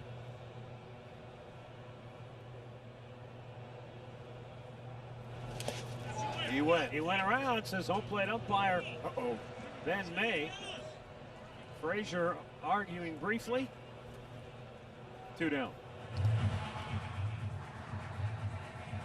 That 4 spot has been a tough one for K's tonight.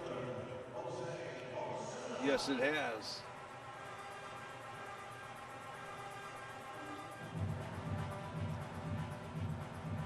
Indians Director of Medical Services Lonnie Solov checking in tonight. C.J. Wilson was the pitcher. Very good. Yeah, Lonnie? And he said he broke his hand. Oh, he did? Yeah. So that wasn't the time he got hit in the face? I think it was Burley hit him in the face, yeah. That messed him up for a while, if I remember right. It took him a while to come back from that. So that was all right. He came out of, and then the next day it was Kevin Kuzman. Kevin Kuzman boom. a grand slam.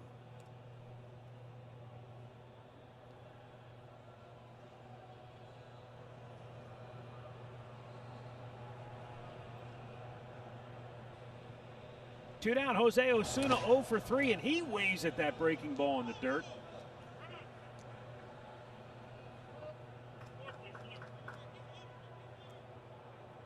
That one there is just Watch like this. he had no chance.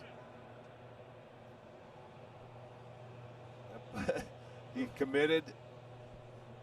I mean, we can look at it and sort of laugh and say something, but if you're in that batter's box and you see that coming, you're going, oh, my goodness. It ain't funny. No, it's not. No, it's embarrassing because you're thinking, I have no chance. Like that. Wow. That was just pure filth.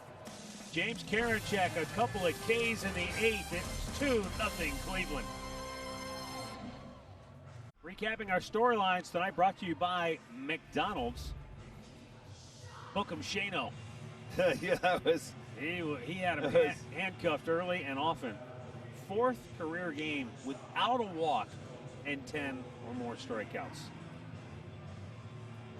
And Carlos Santana with 1 hit tonight. Offensively, another struggle for the Indians. They have had scoring chances aplenty.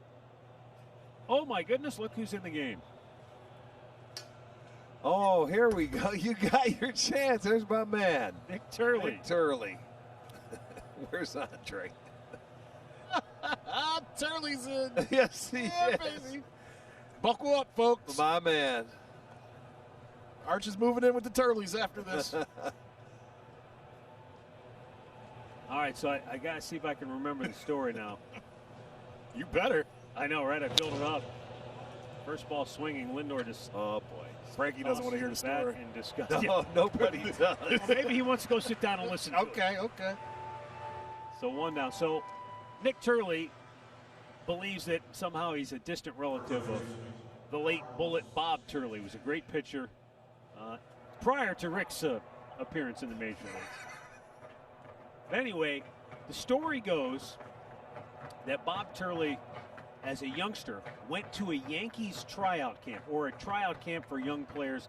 Yankee scouts were there. They were impressed with him. But he went to the tryout camp with his uncle, who was only a couple years older than him, and his uncle was Ralph Turley. So the Yankee scout that really liked Bob Turley, or Robert Turley as a youngster, wrote down, follow up with R. Turley. So a couple weeks go by, he looks in the phone book, wherever the hometown was, he sees a Turley, he calls up, hey, do you have a son that's a pitcher named, goes by R. Turley? Yeah, that's my boy Ralph. The Yankees signed him.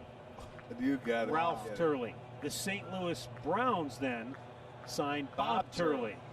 And get this, Bob Turley's first big league rotation included a very young Don Larson and a very old Satchel Paige. Wow. Unbelievable. Huh.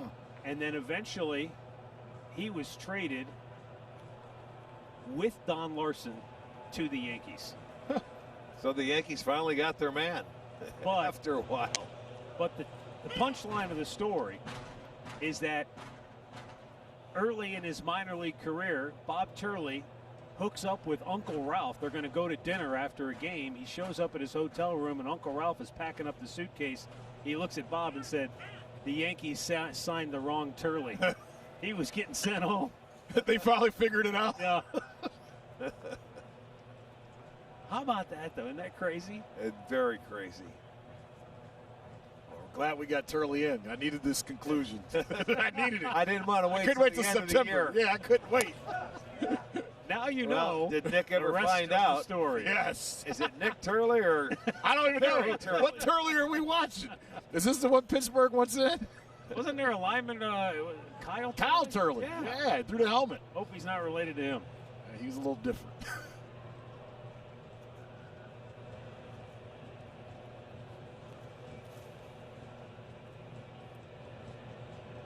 Now the 2-2 and a fastball blew it by him. That's a good pitch. Santana doesn't miss many fastballs in the heart of the plate. the mad historian? The mad historian. I like it. Mr. Underwood. I like it. We're getting bobbleheads. He's the mad historian. Yes. I need to get one of those wigs that has the crazy Einstein Yes. Oh, that'd be beautiful. glasses. I already have the glasses.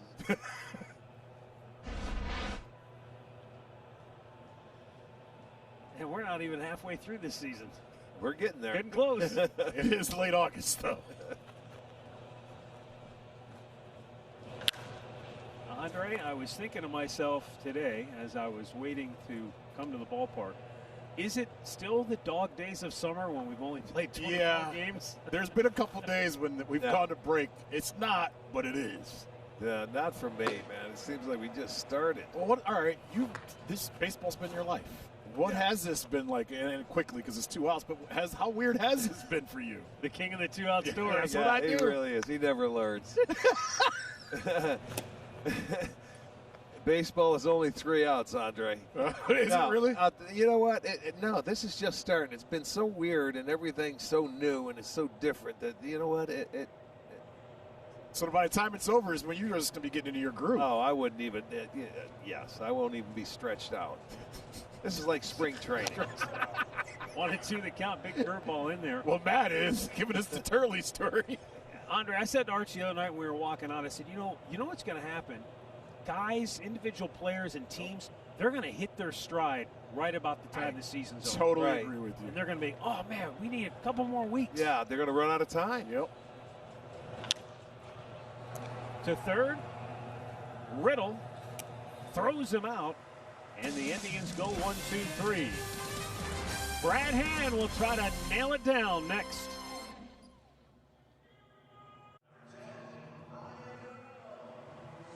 Stay tuned for Indians Live post-game, brought to you by Conrad's Tire Express and Total Car Care. Al Pawlowski, Jensen Lewis, straight ahead. Or should we say Carlton, the dancing Carlton from Fresh Prince. Oh, yeah. Oh, yeah. That was impressive. That's Big Al? I want to see him do a studio reboot of that. Modern day Al dancing. Maybe tomorrow. We saw it. We saw Andre grooving. Maybe we can get him to do it tomorrow. Tried to hold up, but he went around. He might actually fouled that off. Brian Reynolds pinch hitting for JT Riddle. Brad Hand, 9th appearance of the year. Looking for his 7th save.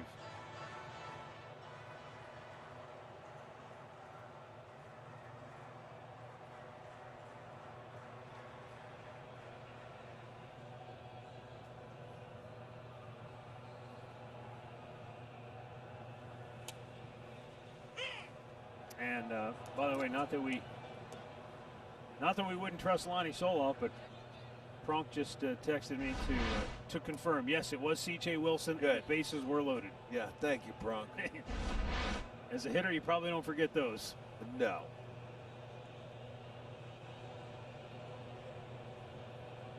Oh-2 offering. Got a piece of it. Let's get a word right now from Spectrum Mobile. Spectrum Mobile. Unlimited talk, text, and data. Just $45.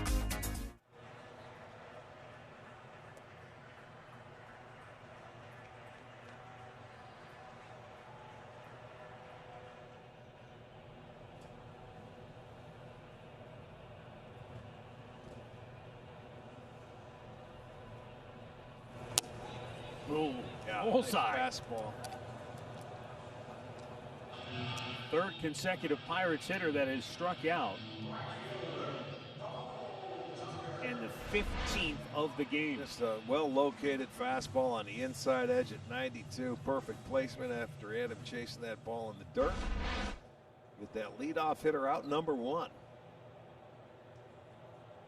Cole Tucker 0 for 3 tonight.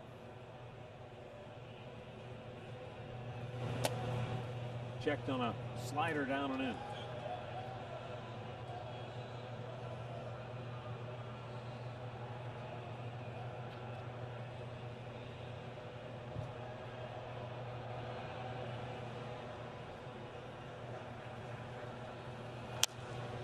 You know, Andre asked Brad Hand recently about the curveball. Remember we saw him flip a first pitch curveball up for a strike in one of his appearances recently. And, you know, he said, I don't know why. I just kind of went away from it. He didn't use it at all last year. No rhyme or reason? I mean, why you wouldn't want to go back to it if people were concerned about your arm and your velocity and your slider? Ooh, that's a pretty good pitch. Didn't Yes, get the it call. was.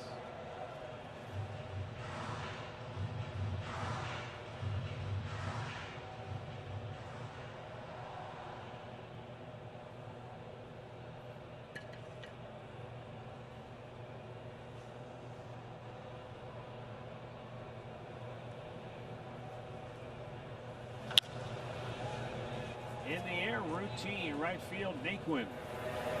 2 down.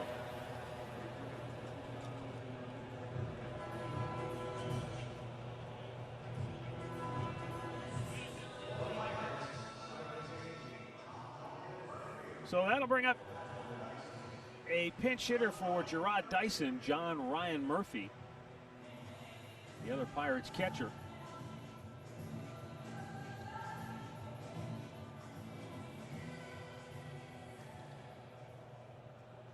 Indians looking for their 5th shutout on the year. They took a shutout into the 9th last night, and that's when Pittsburgh scored a run.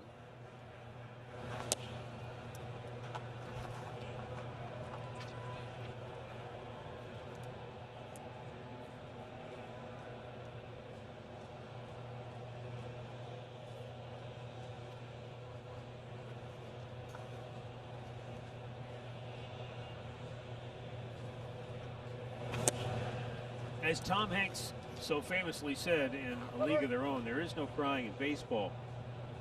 But you do feel for your friends in baseball, and Derek Shelton in his first year as manager of the Pirates, they are about to go to 4-17 on the year. That's tough sledding, and you can see some of the looks in the dugout, Rick. And it's one thing if you get flat out beat, but when you don't play well and you make fundamental errors and mistakes, it makes it even harder to deal with. Offensively, you can't afford to make errors when you're not scoring runs.